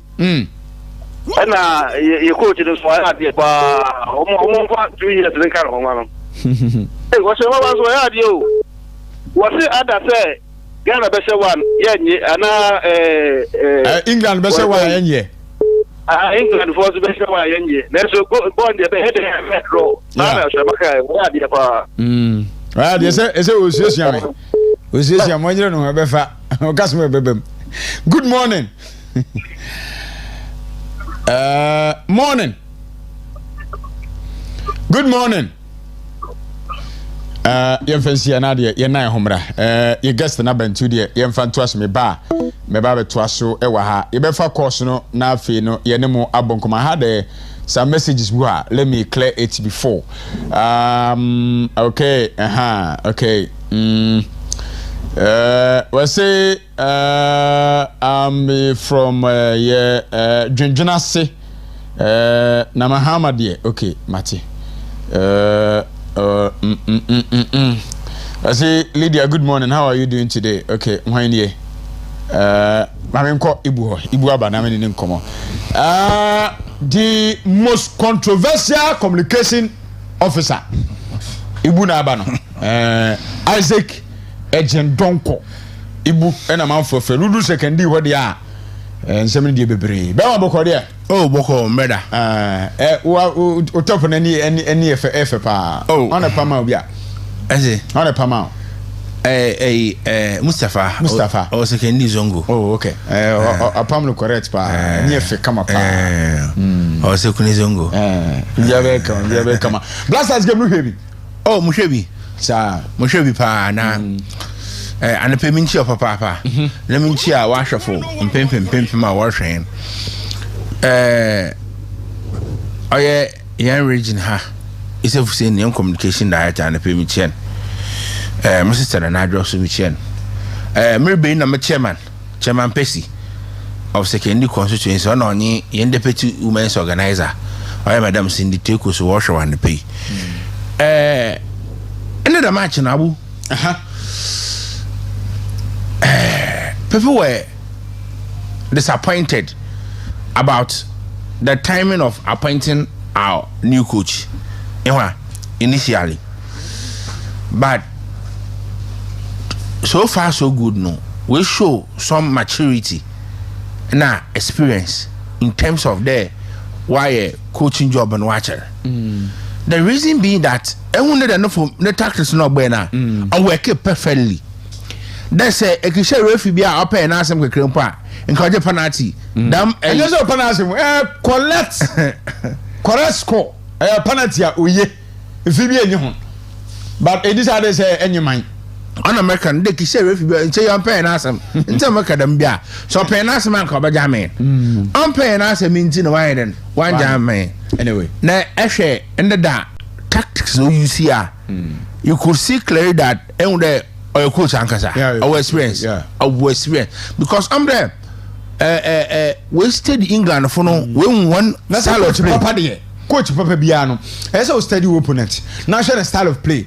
Now the tutor the no who crowd the Bacanta, Coach Otuado, which now just when you Tim na anymore. Every only see Naya Songo Luna, I don't know. Because I made you want to know. Countryman Songo, because they be okay, Otuado, your coach or scouts. Asimo Gina Daniel. So checking the difference, another discrepancy between Otuado, ne. Afcon games yo kobo boy me report to yima Comoros no nye teams was say any compared to any the coach the tactics how timing or necessary say of England for now say I go no omu kasaka so moja the ball they try the half back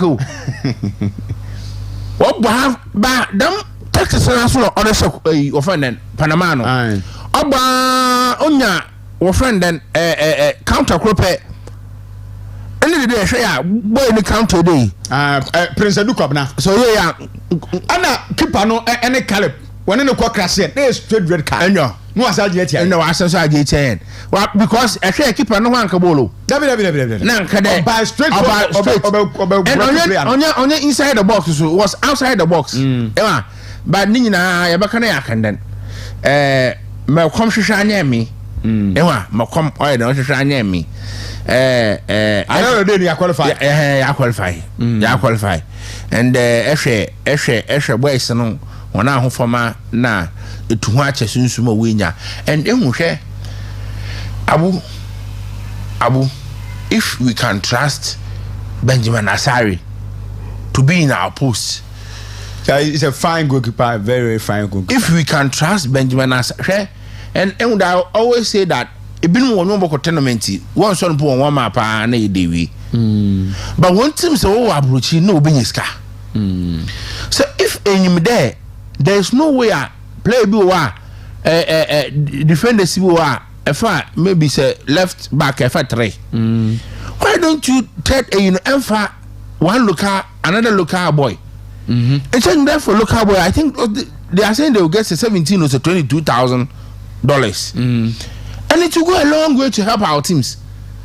It is a if Accra World Cup we want to help our teams, what we have to do as a country deliberately yeah for teams and players and actually players in the BOA one figure now walk outside about transfer and win your contract and it been one win your contract to teams of a person may be no from one or Black Stars intimacy if we can trust our post with our friend then Benjamin Asaya in going forward no yama yen teams no so sabi wonye skakakra because player na appear World Cup no kwotede o ska FIFA odema one team se wo bono ehwa intimacy dem pay for hono so one hwe ba Benjamin Asare is a fantastic goalkeeper ehwe no composer and they be amaka the goalkeeping no any nyaanye dey bet short o how we control who defenders no short think about do it's part of goalkeeping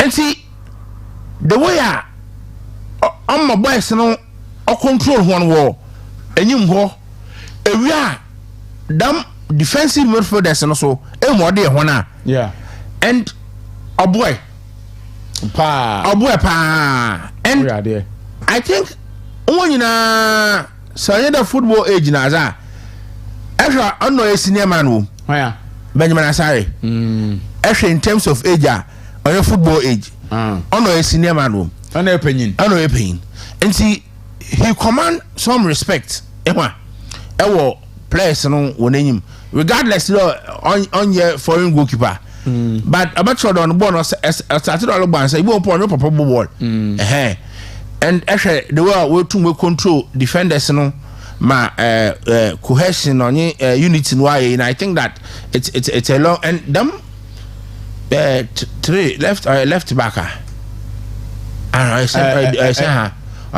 center defender bi o she dey tall guy bi opoku bi Jerome Opoku fantastic player Charlie o defenders are defended everywhere so ball ni nyina no nyina e no our height no nti I mean so we nya correct me plead with Ghanaians there we should start nurturing a champion the Chelsea boy or they are approaching when we get them Fabian as our center back sir me be the ball number 5 won't to my home our left back was superb defender so right back now was a son Mobile 2 no was a son no so another fantastic friend number 2 no wonder there when to Ali Dusedu because actually ball 2 up bopa I am from 2 I am from 2 senanya said a type of 2 ni be a Dani Alves type of but Ghana so me be so okurasa antes no so on your mother dam crofo na bie no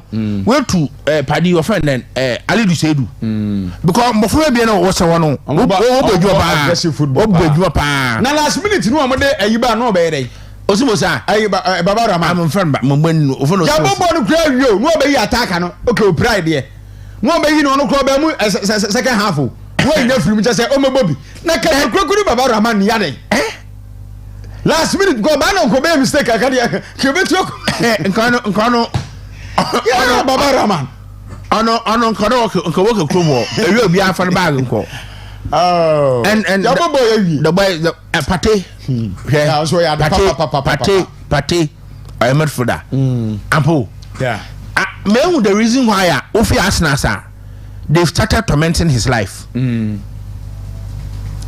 you know the one Arsenal sir can one them say we Kenya and one from back me the reason Ofi Arsenal they've started and then they don't I was stupid crowd when you question Sibo no yes and the Sibo no den pa me say I that is a coach man say onye sa no kikro na no dey me no we man of the match yes and our friend then and with Jude Bellingham what the man of the match man interview also undeserved because na pati mo I swine won fifi Jude Bellingham ono no pass ono no creative midfielder omo wash goal but say Emma say the ground rise say the ground rise no say Emma them go for being way out of the game England one body and that and the man kapem wasam mke short and targets Ronaldo 3 of a now more short on target 3 plus war your friend and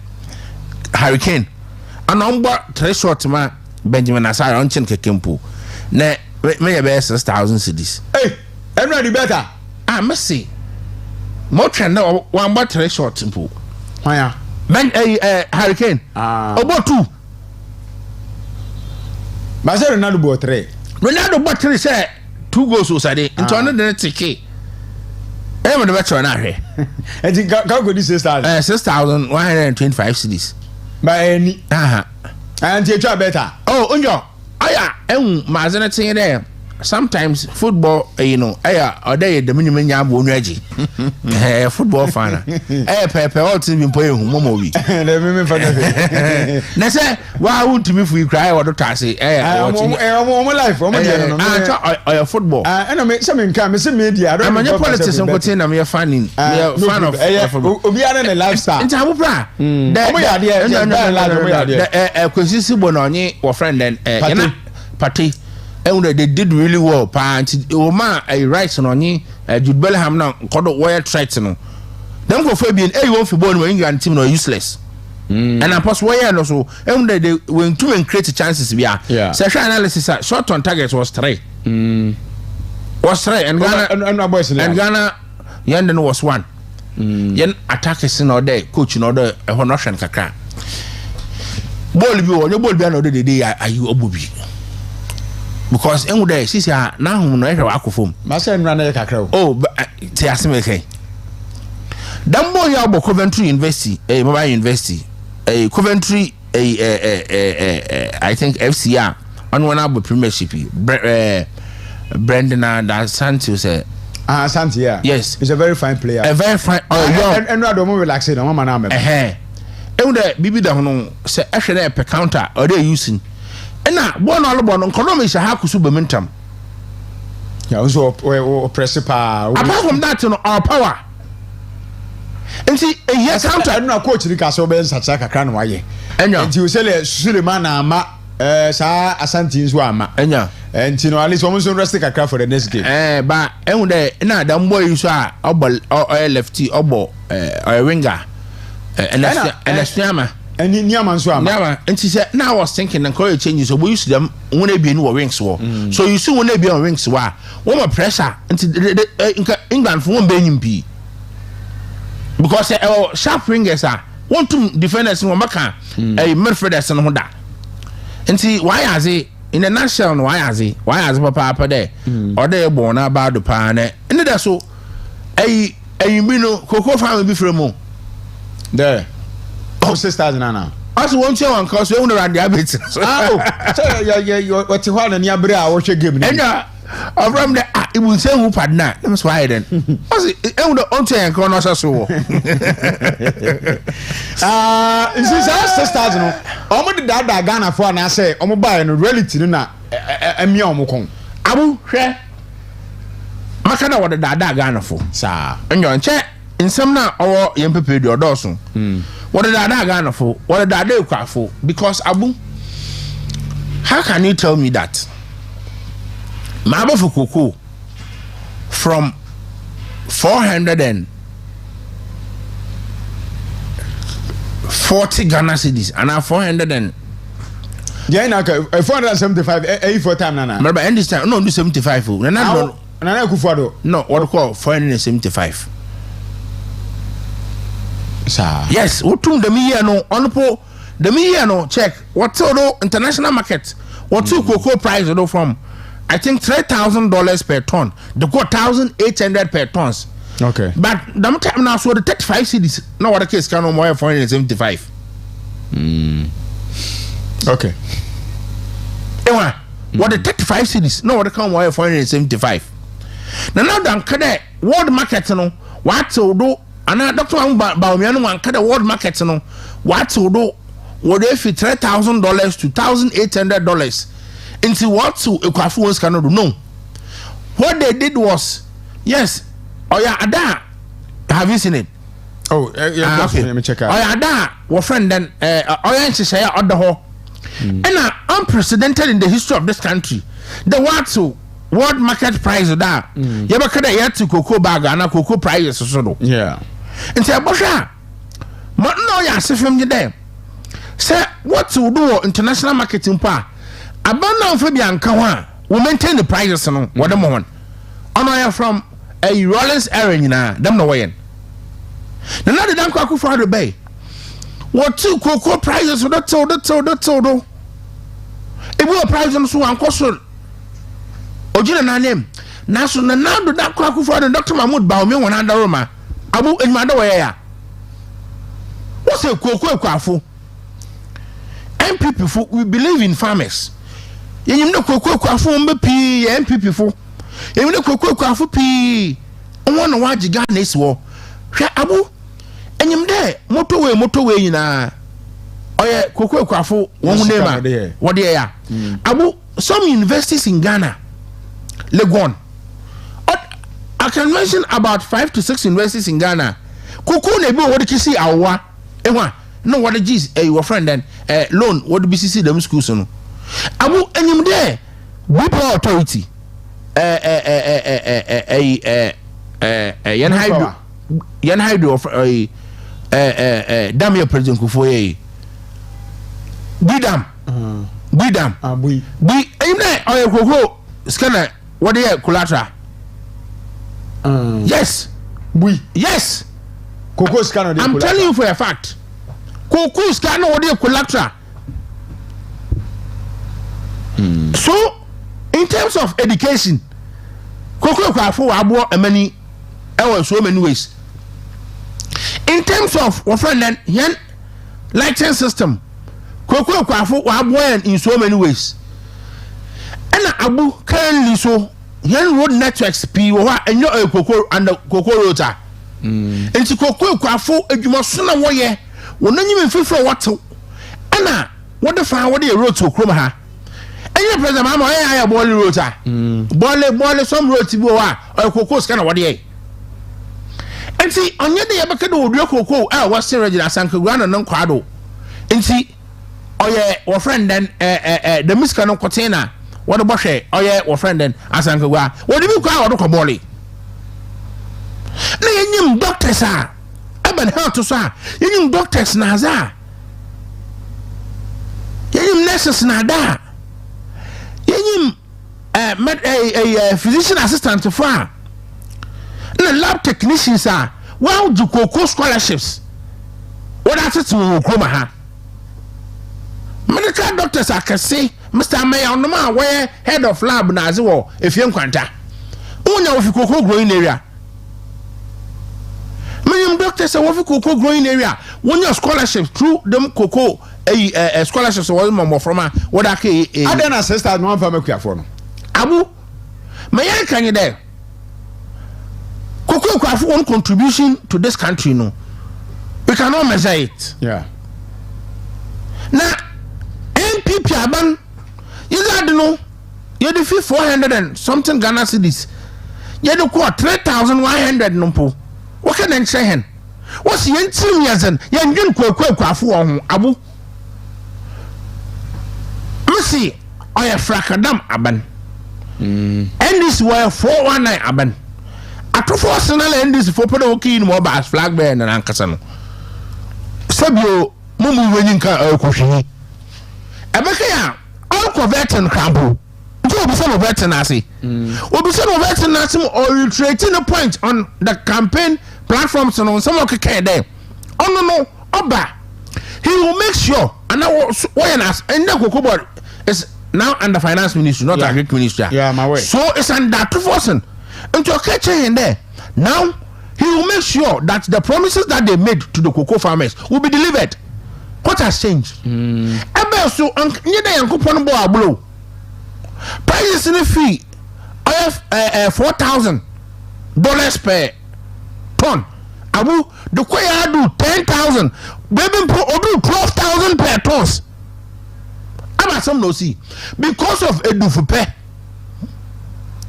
and Ghana ya bi da see tum okoso pe na yakoto yan 2 years cocoa season nyina there at them spot price na why then a price na wa koso no yakoto because you don't control market no because of Cote d'Ivoire and no can why would be bogus system so what we do is you do wa more than yan expectation na yakay the mad no on abodi na woyɛ because of power play so a okoko board nti wada da ekwafo me ekwafo da na ehu abu mo yɛ yin dɛ ekwafo no what dey budget o there abanu so mama 6,000 instead of 3,100 nti ndɛ sɛ confidor anagati bi na mokota motor day sɛ 10 boxes na motor onam de sika na akoso nti na mokota 12 na me krase na my okoko farm no mu no so abu onam de sika no koso nti motum sɛ roofing sheet na wasa ya mko roofing for na nya mafiri abu motor be ye use and part of them motor be ye use no sɛ motor be no so oye one friend then 300 cedis na oye normal one year pumpy na e wa what the battery shem ono so what aba mako go to what the battery shem ni bi because more projections abani shamubo abu menu kasai ko asan fosu ko asan praso ko asan yankumasi chama kuti nu krompo for then makai last 2 weeks I want am koi omo em say hokro mu ye market wo pa gidigidi pa eya I was na I want ko yankumasi na onye banchasi am banchasi na mi di magul na gina board e obi onyum kroma wo board we wase onyum banchasi na gina board e wa na mi di magul because one farms no aru na kwa no de yankumasi wono say a mofa secondary school ho na makafa chamankuti nukrom na maafa straight ewa na mdoko oye banchase yo krobi wo fa na mo aben koko fa ma so wa mo aben nya abu wolusu abadin cha wo mo fa ma school UCC when you come to school fees na abanu we net modern scan out from ho no asenso atew do no once what you know what is coming from 3,100 for about 2,000 something 2,500 na bu scan what do no so asenso increasing from school fees by 30%. What sales fees wa koso mase mudura mo abena parent rusu wa mo aben mate definitely we na meba moye bufu mo ado ye bufu a yenya fertilizers ni bia fertilizers was watch and free yenya bi enti ayi NDC former friend NDC former Asan South or Asan North one constituency organizer na papa na contest secretary sisi ano one no more water fertilizer Asan Fosumam one no more Mr. Suman no ni amponsa one no more water fertilizer Asan Fosumam na abana oda kohwechia ekwafo abu Mr. roofing sheet ayato or 900 Ghana cedis and the MPP in the roofing sheet packet here 2,100 and then DC depending on the brand depending on the brand but make a standard price and the other one abu yako efuma yini take no yato board na yede o friend na yene no wa board na yato yede hen ekrase wo o friend efunum no abu wa board na yato na hen 85 cedis and the whole board 210 cedis what so down 200 Ghana cedis enti nyama yede ya free na he motobil ya make am asemi ma battery shemu no be say na yetron ekra hen na yetron ekwa 320 Ghana cedis and the motobil ya 650 cedis dan fertilizer ona was watch am be say na 50 kg no sisi o ya hen I'm not saying fertilizer 50 kg mo share prices no o wa sisi ya mankasa motobi on chare kra ewa baso obandam na ana wama oya eyen de kwafo ni na yaraho to be 101.3 yaraho abowie nam da send wo na ahwe okay Julia fu ani sini ahwe ada story we na ti masre papa wadada yan enti NDC abandada Ghana for bla no position wadada yan so omo wini a 6 at the end omo amfa ama na ada na emom nyo omo ba no omo hu se omo ntim ntia awu oya dada deliberate no deliberate And so now bottom from 10,100. We bottom from 400 no. I bet not what to do. Maybe catch up from $10,000 to $1,800. Why the MPP about one to do? But maintain the price and what the 35 cities. Mati, Nami Adma, 1st July, electricity tariff be cosum. What we say depreciation of Yensi, no, Yensi do not depreciate kakra. No can be now. Omutumusano, 3.49%.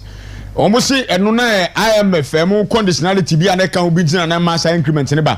He say, I said about still. Now, the MPs sneak and say, you depreciate, you see, no. Now, what they know, they know about from the Antinama. First, let's see 2 minutes there. Ibu, Abu, NDC. Them what that they quite for no.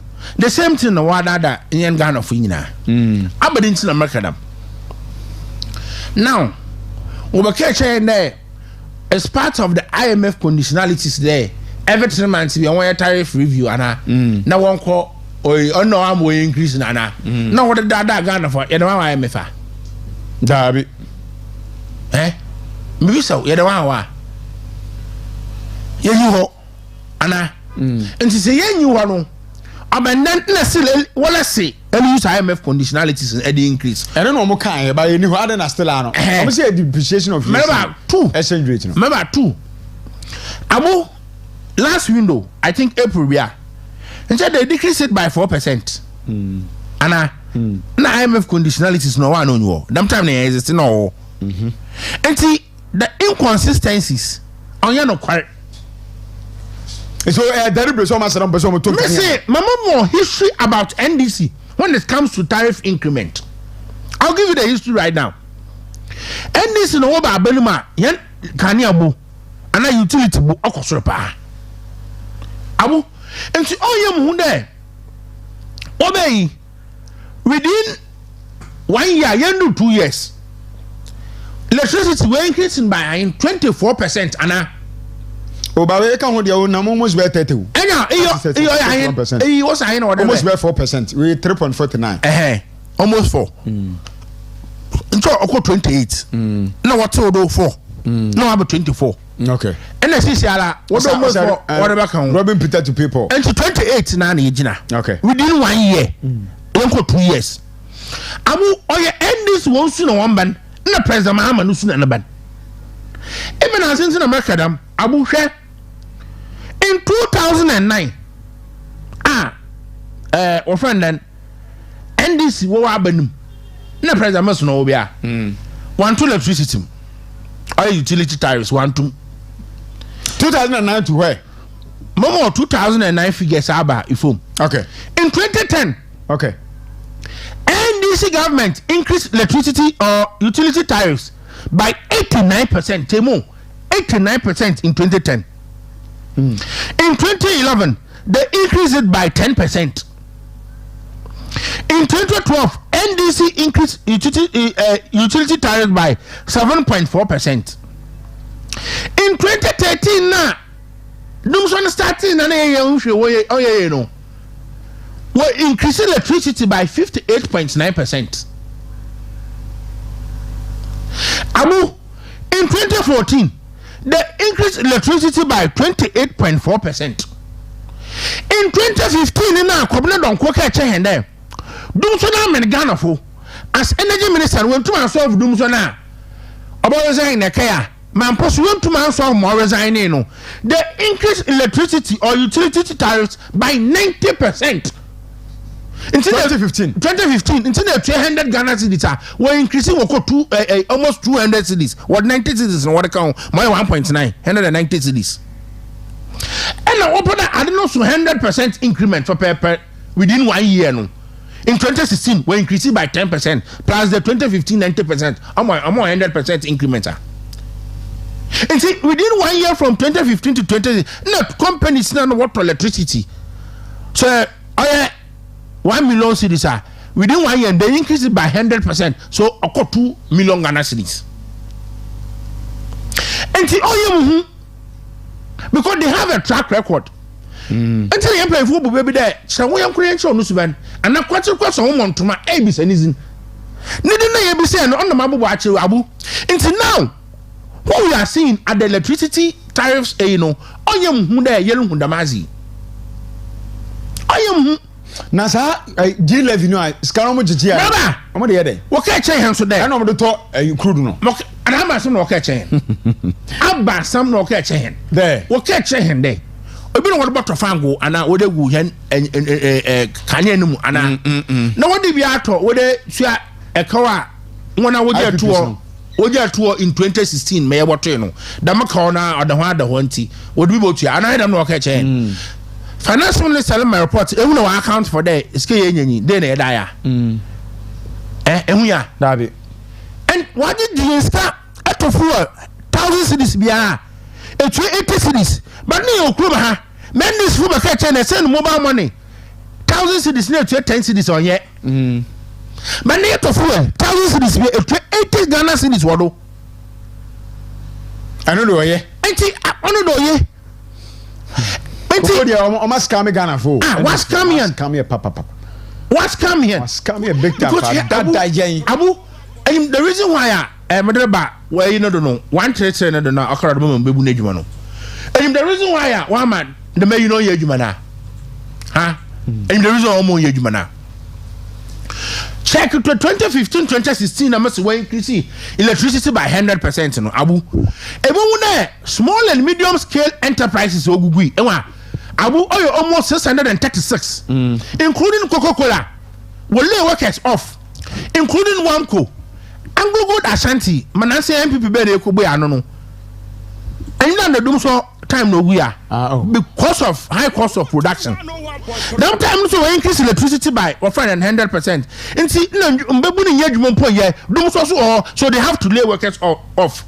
Come to think of it now, they told us that they are going to give the companies enabling environment to operate, so that they can employ people through their 24-hour economy. And I from Babun.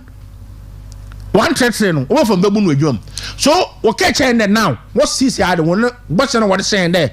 Over from Kofu, the local assemblies and civil servants for civil service officers, they are not going to do it.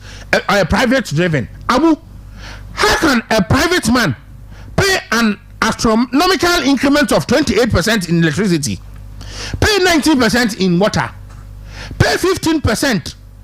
Our friend and taxes are other insure no company annually, and employ people. Enabling environment on your you've increased taxes on one. Electricity no dey increase. Insuno increase. Abu enabling environment na companies no won fa yedwuma. How can they employ people? And say bo there. Mbebu no wo on there. What the 130 Lebanon. Won nyina obetena fie. Yes. Now you came to meet some UTB phone with you 35,000. Attack one na. Na enyim da le shark one anka 130 na wala ka no.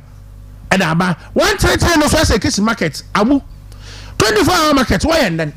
Ntawa abu aka just store kro market circle.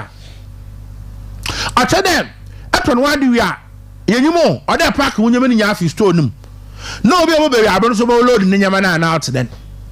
Eyo musu mu wi abro wo botana ma park me nya afi store num. No be what the store na man third person no so all be no so about you that not then eduru ho mbechirem and maybe so we say that abu we have a system around 24-hour already. That's the health sector saying on 24/7 ekwabon night shift doctors nurses nyaho even security services abu na be yenti when you 292 million akuta sanitary pad no kache no one years come for nurses our hospital into agenda 111 na ebi wo yan kache and boko ante west hanu also one on say on kafum abu le beye abu le beye enti almost scanning ho abu le beye enti budget office of the government machinery na do dan kwa kufa do na bredo only see 348 million on the running the whole system no. Abu, they use 2.7 billion. 2.7 billion. 300 million numpo. On this 700 million or 2.7 billion nature no.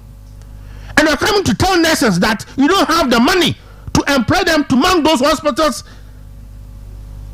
And the nurses are quiet. And the youth are still shouting Eyaza because of some people parochial interest, the political biconcave lens that they are wearing. Abu, it's high time we need to tell them the truth that the youth are suffering in this country. We need not to jeopardize this country in the name of politics. And this is for here. To be 101.3. Abu, 2.7 billion. Office of Government Machinery, and we are saying you can't employ health workers. What did you do, Sunday? Sunday, what doctors will rest or do crampo, what to go hospitals or say, my little advice for that little girl, Lamisi, and they say, so a Cremonia or come Moscow, Uncle Sre Alha manufacture. Because you, this lady, lied to the people of this country, which now NDC platform, so explain the Formula 133. How are you to know Ebenya Jumaye? I'm a mobile Nanya Gidia Lamisi mu. Aqua to about my Jomamani NDC. We are what you political Asia presidential aid at Joe Bushmaker to Jubilee House. And the masses no one go to about TV jobless. That lady no uncle much were Cremonia. Cremoni mapa were like Ufrenia Mia. Uncle Allah Uncle Srebenfat. Abu. I'm telling you the truth today. Call your friend then, how do you call it? Your friend then, the list of presidential staffers or the Benum. I don't know how true is it. What's the cousin you Joyce Montare Bar? Nidia, the cousin. What's it? Mamma posting or say my little sister. I just born new posting bra or tre 133. And this is the 16th August or something 2024. Anna Joyce in Wabeka said, my little sister, thank you for explaining formula one. And Kobe and one could name say one in reality. Joyce born in a cotre to her. Cotre la miss, they say, or Bonabas said, like we are explaining one to also my little sister. I will get there. If you want I will try a little sister, right? But you are in Yankasa. Fantastic. But Mama, can you there? As a young or low. Gano, are you? What's all your law? Are you? In case can do technical. Now, about that, we are no atronam name your number. About that, we are no Belkis no Fusena. No, what to about sit them on the NDC. Walk at the Bush, now, I quite the presidential staffer. Not no. No one wants to know. Because when you know, when you want to be invest here. Only what you do on Mudasimoricano, true President Mahaman, I know quite. Only la Miss Nancotin or Cayon.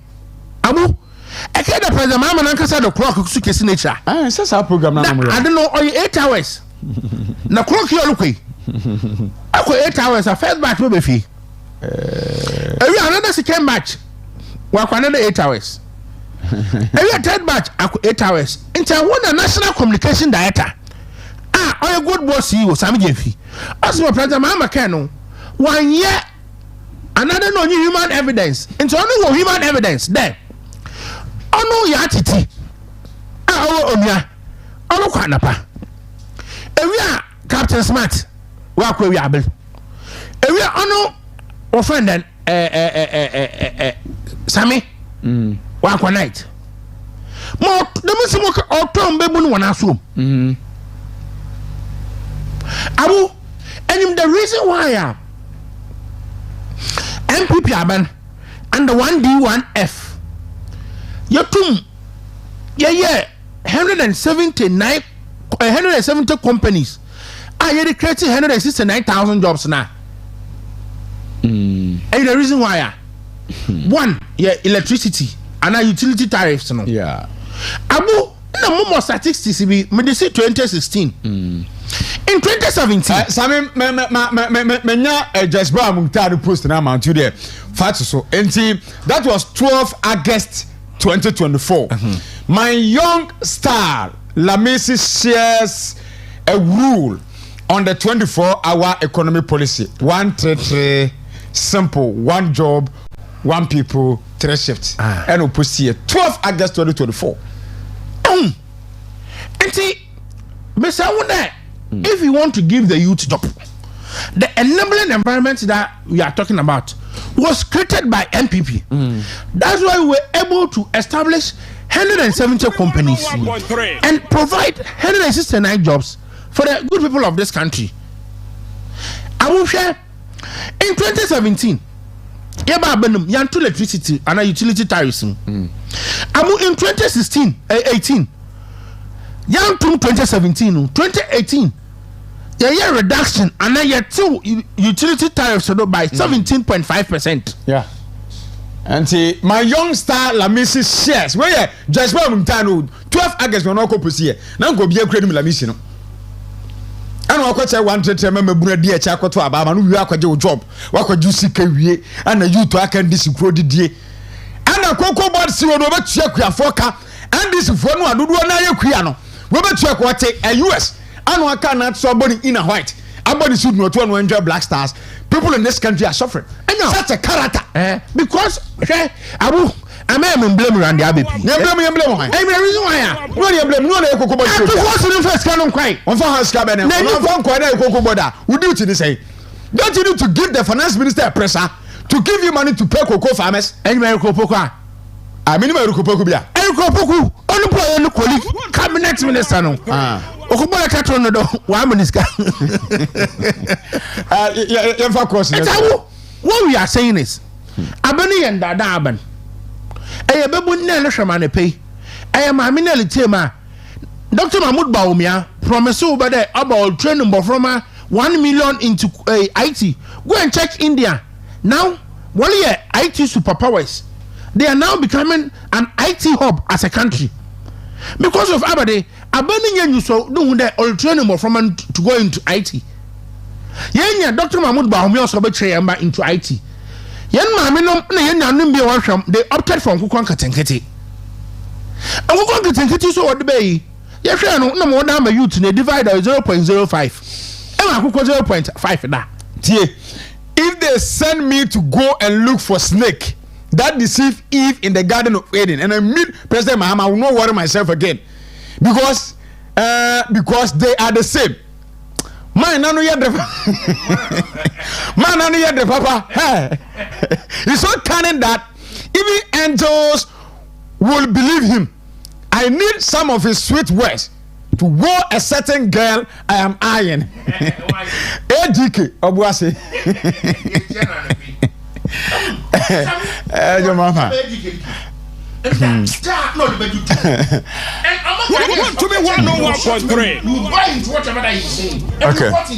Mati. Send the yesterday, then they share a baton barrel there.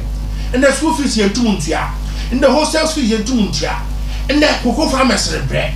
And the nurses what's if you won't post one. And the teachers say if you whatever sports if you won't post one. School of hygiene for so what's if you want to be 101.3. I said I'm on for so much you. People are taking a decision with that. I'm a person I'm quiet to aba. I duka kwe head to work on the pay free takwa 0248 071 174 0248 071 174 0248 071 174 bra na yan koma me member 10 minutes na me fafa course mi wi na yan sorry so enko yenim 0248 071 174 0248 now message ade be de me dem akan ya mama munye kakra na niam de odi ekira ansema where say be use no na emu ye de pa. Good morning. How many times do this NDC government want to increase electricity and water tariffs? If the hardship on Ghanaians not enough for this government, the burden of Ghanaians keep on worsening. Oh no, NDC has never been an alternative for the hope of Ghanaians. Chia, we sent Ukushambu Ediodiaba. Good morning. Good morning. Ujini baby afrefi. Kame kobi ngakazi atumoda. Kobi ma wono so me akamoda for me yentia mo yenti wa agyenkyere. Oh yeah. Ye chimo pa money yo ne adwuma pa mo ye. Ani saban no obedadai pa ni nsisi ne be. Nji e hwese esi anobe ya ye de yensam ina awi 2020 be de bad be ni am ye adwuma. Yes so yeda sese afre. Good morning. Good morning. Fine morning. But your lower TV volume set why? Ufra lower TV volume why? Na yenti wajenche. Be mama yenti o. Good morning, me free mama krobo. Okay. Place. Yo, yadam si yan chema anke yedi anke yaira wa Ghana. In particular because anti Ghana ha yo agric minister o. Aye. Ne wa agric minister, since agric minister of farmers, fertilizer, inputs no mo ma farmers. Since so by you na prepare our farm place ada. The whole Ghana. Now MPP ingreso fertilizer bu isensuo. Ndro ayediye ende udru farm place akura fertilizer akura onye bi. It on saying 400 Ghana cedis 350 fertilizer nam 500. MPP ingreso fertilizer nam 400 390.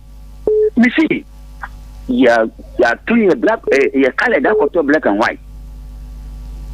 Then NDC person chire Ghana akuyafo. Boni be ene ayano. Boni amuye ne say mujiri semdi ana mutu abama wo mo. Good morning. Good morning. Uji ni baby afefi boss. So you can say me your friend Rich now me friend Brekum. Rich yentio from Brekum. That's the Ajumadi amoye magana ni chira. Amen. Na men kana wono mana pumbe no mana kwatente na say 2028 Ghana na me de shenenza. But I guess Ghana no de say obia NDC ko de ne de na mu. And MPP ni a oja ko de NDC achi. Fadi ni say obia na wo ria yi.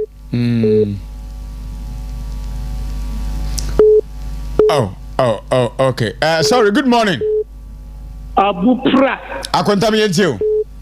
Nyame shira wo onyo kese papa. Na mi chem brother ibu so na me mbona bado. Ono so nyame onshira no. Esikara keten chairman papa orba chairman Robert Otiskobina. Nyame nka no papa na esikara keten yesa wo no duwa no so Saint Okusambo asmenuyam the communications officer. Ya Jumeden, not Dr. Grace in that done what that is Kalkatan. Ya Pamnet Gonado, they are so young to Papando. Share Abu Prah. And this before or Kamaya Day. Jama, you began number one work and pay. I've been there about 2 years. Up to electricity bill, so what to electricity bill, Nakabu, light in put my boom pan, Kwanya Yao. Nene no dum so the name dum so name what a quite in Yabi. Because of what I'm saying, so Aben Oliver, also the pet, obedience state of emergency, Ada Ghana Fuja, Ghana Fumana Quayano, or the state of emergency, why not doing the own declare? It's in there. And it's happening, and which are Ghana food do. And I say, Saint, good morning. Good morning. Yes, Oba, lower volume no. My picker the dada still go shoot ye. Anyway, young for Fred Martin. Abu Bema. My angel.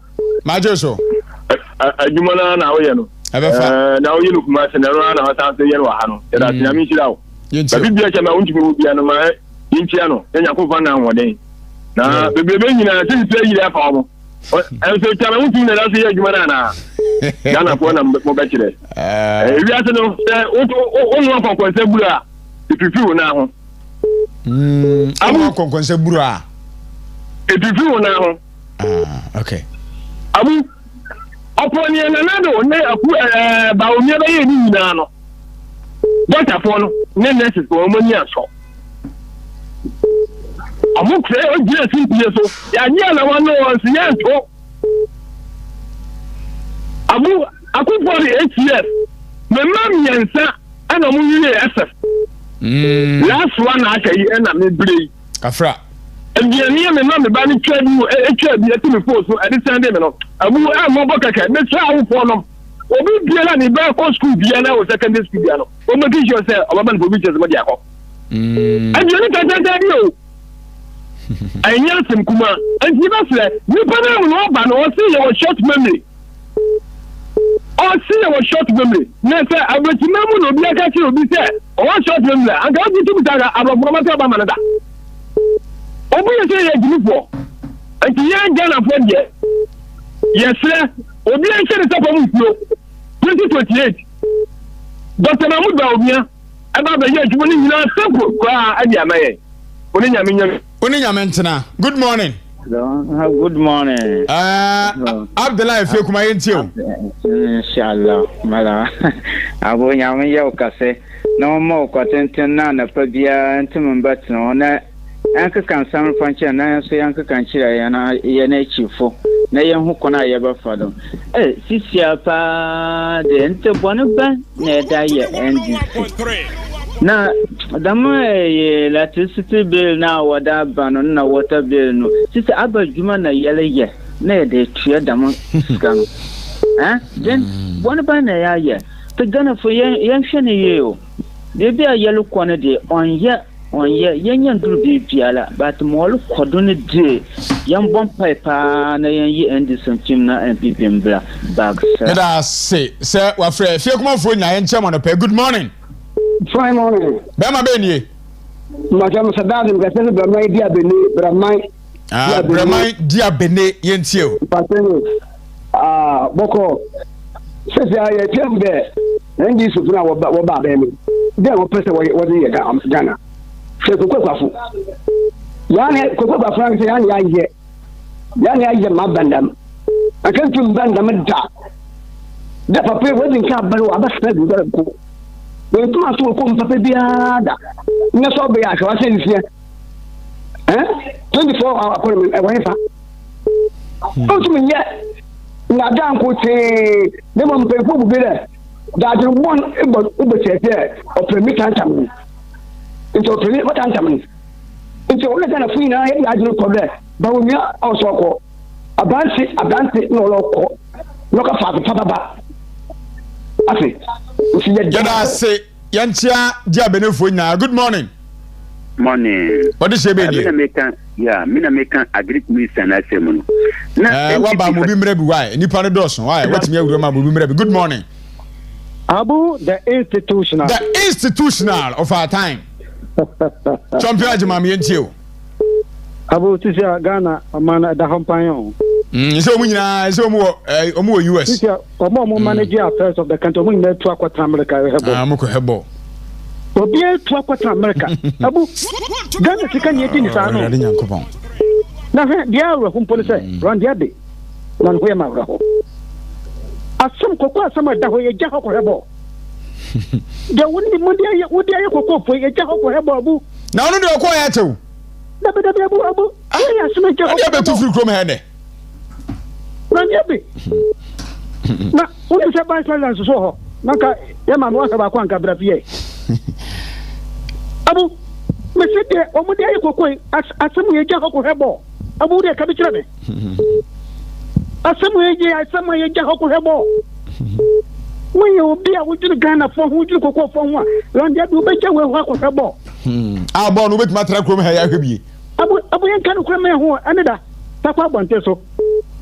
Obi SMP otakwa wodi tija ko sipaka so waye de obi nyebida me kuduka echa nkofo ticket central for sport general so otakwa nkofo ben sia de ko kata ko hebo wonu po no ya ka so aya de no obi di TV ko sipaka so kan ne no abu bia no isim se Ghana yen bibia wo ya drum ade kete bonse ne ajadane onu TV kaka sipak ma jadane abu me na say ajima. Good morning. Ya na tek no aye ji say ni samambu aye tot enye francis ya brewa ha ya frudia ansa na ya yeko na sa mo story dia achew me ya mo story say mo network dia enye na sew se la mo network nye eti say ni samambu na o me fra hu ni say kate aye tot ye bu ni ti sa tre ya ye man koda dronu tane aha ye network na eti me bi say hwe MPP mreso a friend place a food basket omo di fertilizer brae wa ha abani wo dia wo se wo di kaka wasem na wiwo asem de wa ka wie mo bi mrebi wai. Good morning. Ada me hu ko mo faso wura mu ntem sa aja wo maka no wan nie acha ya friend Kwame me kata fi nkoko Kwame yenti o fam nkoko me ba cho me ma sem ye ba ko pese last 4 years in my MPP be power ye bi say nipa do send you to call obi ni fie so ka ko hwebo na ye hwe this 4 years where cap award station be into me it is a amembu we ye papa do ma ba be bo Ghana anti mama yenye ya di ai weni yase o free to air ni bidia o body code dia unya bi hwe free to air no unya antenna no esi sudan unya o degeta ne dia ubenya mom ai multi ni we ndie ai Mr. Forget it unya bi hwe enti no anase wo DSTV a me this say next 4 years no last 4 years me patcho last 4 years na MPP wo power no in my mind no ko deketa kana wa akọ and GTV na TV3 yeah I'm yeah and na this year na mo da akọ sheta amembu we na ya papa nti wo say you to go say ya buadi na me the Manchester ya bi jatu na yes no stupidity I critical mama fa we so ngoni ya me brome good morning. Good morning. Would you be afraid? I'm afraid Kumasi Virginia Bonsu entio. Ghana for ya edin even this for. Edin was the utikam ko bien timingata. Dana kaso. Edin even go musa na yemi yapa ne Ghana semfefo. Magu mo ma se papa. Are edian yaye. When I tan. Are yaye dey. O wontina o mrebesu. Ebu waden kan hoai. Yemfa obiobio. Bema yeko. Abu mami chi a party fu nyina. Omojo so. Na is it consensus one for forms ana? Ma for dem kai mpo. Unya fanko wa fele wi ana onye obi ama no fele ma ebe abu abrabo okro wo bia fele forms na nyimpa enyimo na ne da oba me fia wana ba ofie me yen po for na mo frɛ nyimpa kro pedo me pɛ nyimpa for pema wa endorse me for ma no wona oba me fia we 27 wo ye in the we dem obi ati because wa benadi 27 oba fele oba endorse for positions wo ibu am tower second ho na abu ye mo tra be na wie ho a ebotu abenewi ebon vote baba mate na area men sia na che abu ke area men sia ame epere you see akobeta na che egwana mama ka asam cho communication inwa onye eduma ye bekede you can learn on the job if you want to learn on your time inwa ebe start there follow nka then you'll be abreast with some issues na no kaka ho and we research na nyama ye ansa na yaba apart from that kasa experience ka ho why that attach you in a courtroom judge ho be kiro ibi no risi wo padi ni case and say there is there I know what the whole critical enyo edubu ahin case but dey lawyers so wo ha cases bi akọ nsem wan ho akire won wa ma obi oda asam bra won no when any me gwase other was some lawyers mama ka etima sa nti when it comes to communication edwuma na experience count okay experience count mate na my chairman so I send also the one alehwe min chairman dey here Percy Mog answer constituency chairman yes a solid guy one solid fine gentleman I see na Mrs. Cindy Teku honorable women's organizer it's kind of so Mrs. Teku honorable women's organizer no assembly woman of guy Michian papa. Me da say Ibu will win with 65 to 72% in his election. Say the remember there. He said we do for back when any of you I don't know. Is it can but your mama receiving your birthday now fe me nuanu ko election address so form to so me da se pa we your friend wo Mr. Babs na minim se current ko na ye constituency secretary at the man new patriotic party the National Democratic Congress NDC Mr. Babs mi am yonko Asante Atim Central na wo birthday Babs happy birthday to you.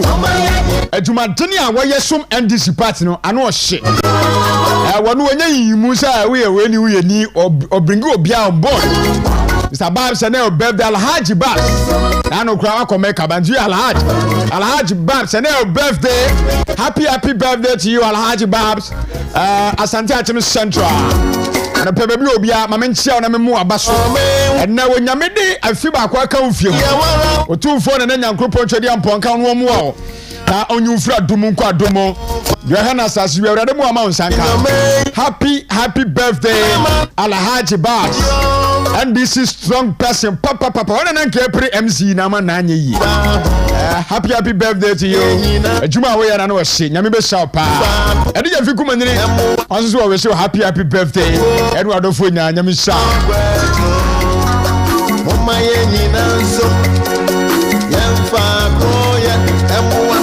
Okay, for Bismarck, also to Sumami. Where me young community, my dear Bismarck also to Messi. Oh, vie to become the next adjustment constituency organizer. Bismarck also to Messi. Chama Bismarck also to Messi. Esra Adesiamu Joso. Sadia akwasi to Messi ma transfer from Jemu. Wadi na hombra sieni na juma den asom party no finhia pii nie. Ebra so opega ne mo. Na obesom as organizer el constituency ni. Monkai akwasi tuma sram nto aba no boom fama no. Adwuma no no obetimi aye. Jamu titia bia ye dede kwa. Aya agenda propaganda bi na manfo ye. Adwuma no Bismarck owusu tuma si na betimi aye. Adwoso ne nkwa ntokrom ba bia woni. Ono so na manfo nim no wadwoso. Eba organization wo bia ntumi no. Bismarck owusu tuma si. Adwoso wadi amu die nie. Obra no wase. Obadwuma Bismarck owusu tuma si. Monto abanu boom fama no na onsom adwumaden enfomo party no na 2028 elections no enyemre ema party no na mo kai akwasi tumasie na mo kai me ami papa enuma de nyina champion accountant papa wa bia wash banks ya kase wa Ghana ha wa ya adwuma wo mu nim dada. A selfless leadership, the competency, Kofi Ampofo still maintains. Opani Kofi Ampofo still maintain where just Unyaminsa Wumpa still maintain. Chairman Kofi Ampofo Obojuma papa. Yakase penmu ya chairman na okobe nkumko ni fa where Jumaden the sum aya constituency aya chairman Kofi Ampofo papa na oda TV no so no wo bojuma papa so nyame ahombrasia anu ode na djuma wa doda aya constituency ni sa bepem sa ebra so still maintain chairman Kofi Ampofo ejuso adesia etu ani ni asia no fo nyame adema 11 and 12 monkai chairman Kofi Ampofo still maintain na on twaso adwuma pantwaso emfamu ejuso na ejuso ntumpon enkone nim ensere de mu mo amufa nyina ya wesemo da ba mi amenua oheneba nana asiedo atoma nwa bi aja fo mo nkai oheneba nana asiedo ma me yesi omu elections no MPD de no ho agimu MP so akofa candidate bi abasa e chenchena twan na so de oheneba nana asiedo ye besi form ni abaya campaign said ye ne da ye be make sure say we be winning as the next second vice chair for the New Patriotic Party ewa atoma nwa bi aja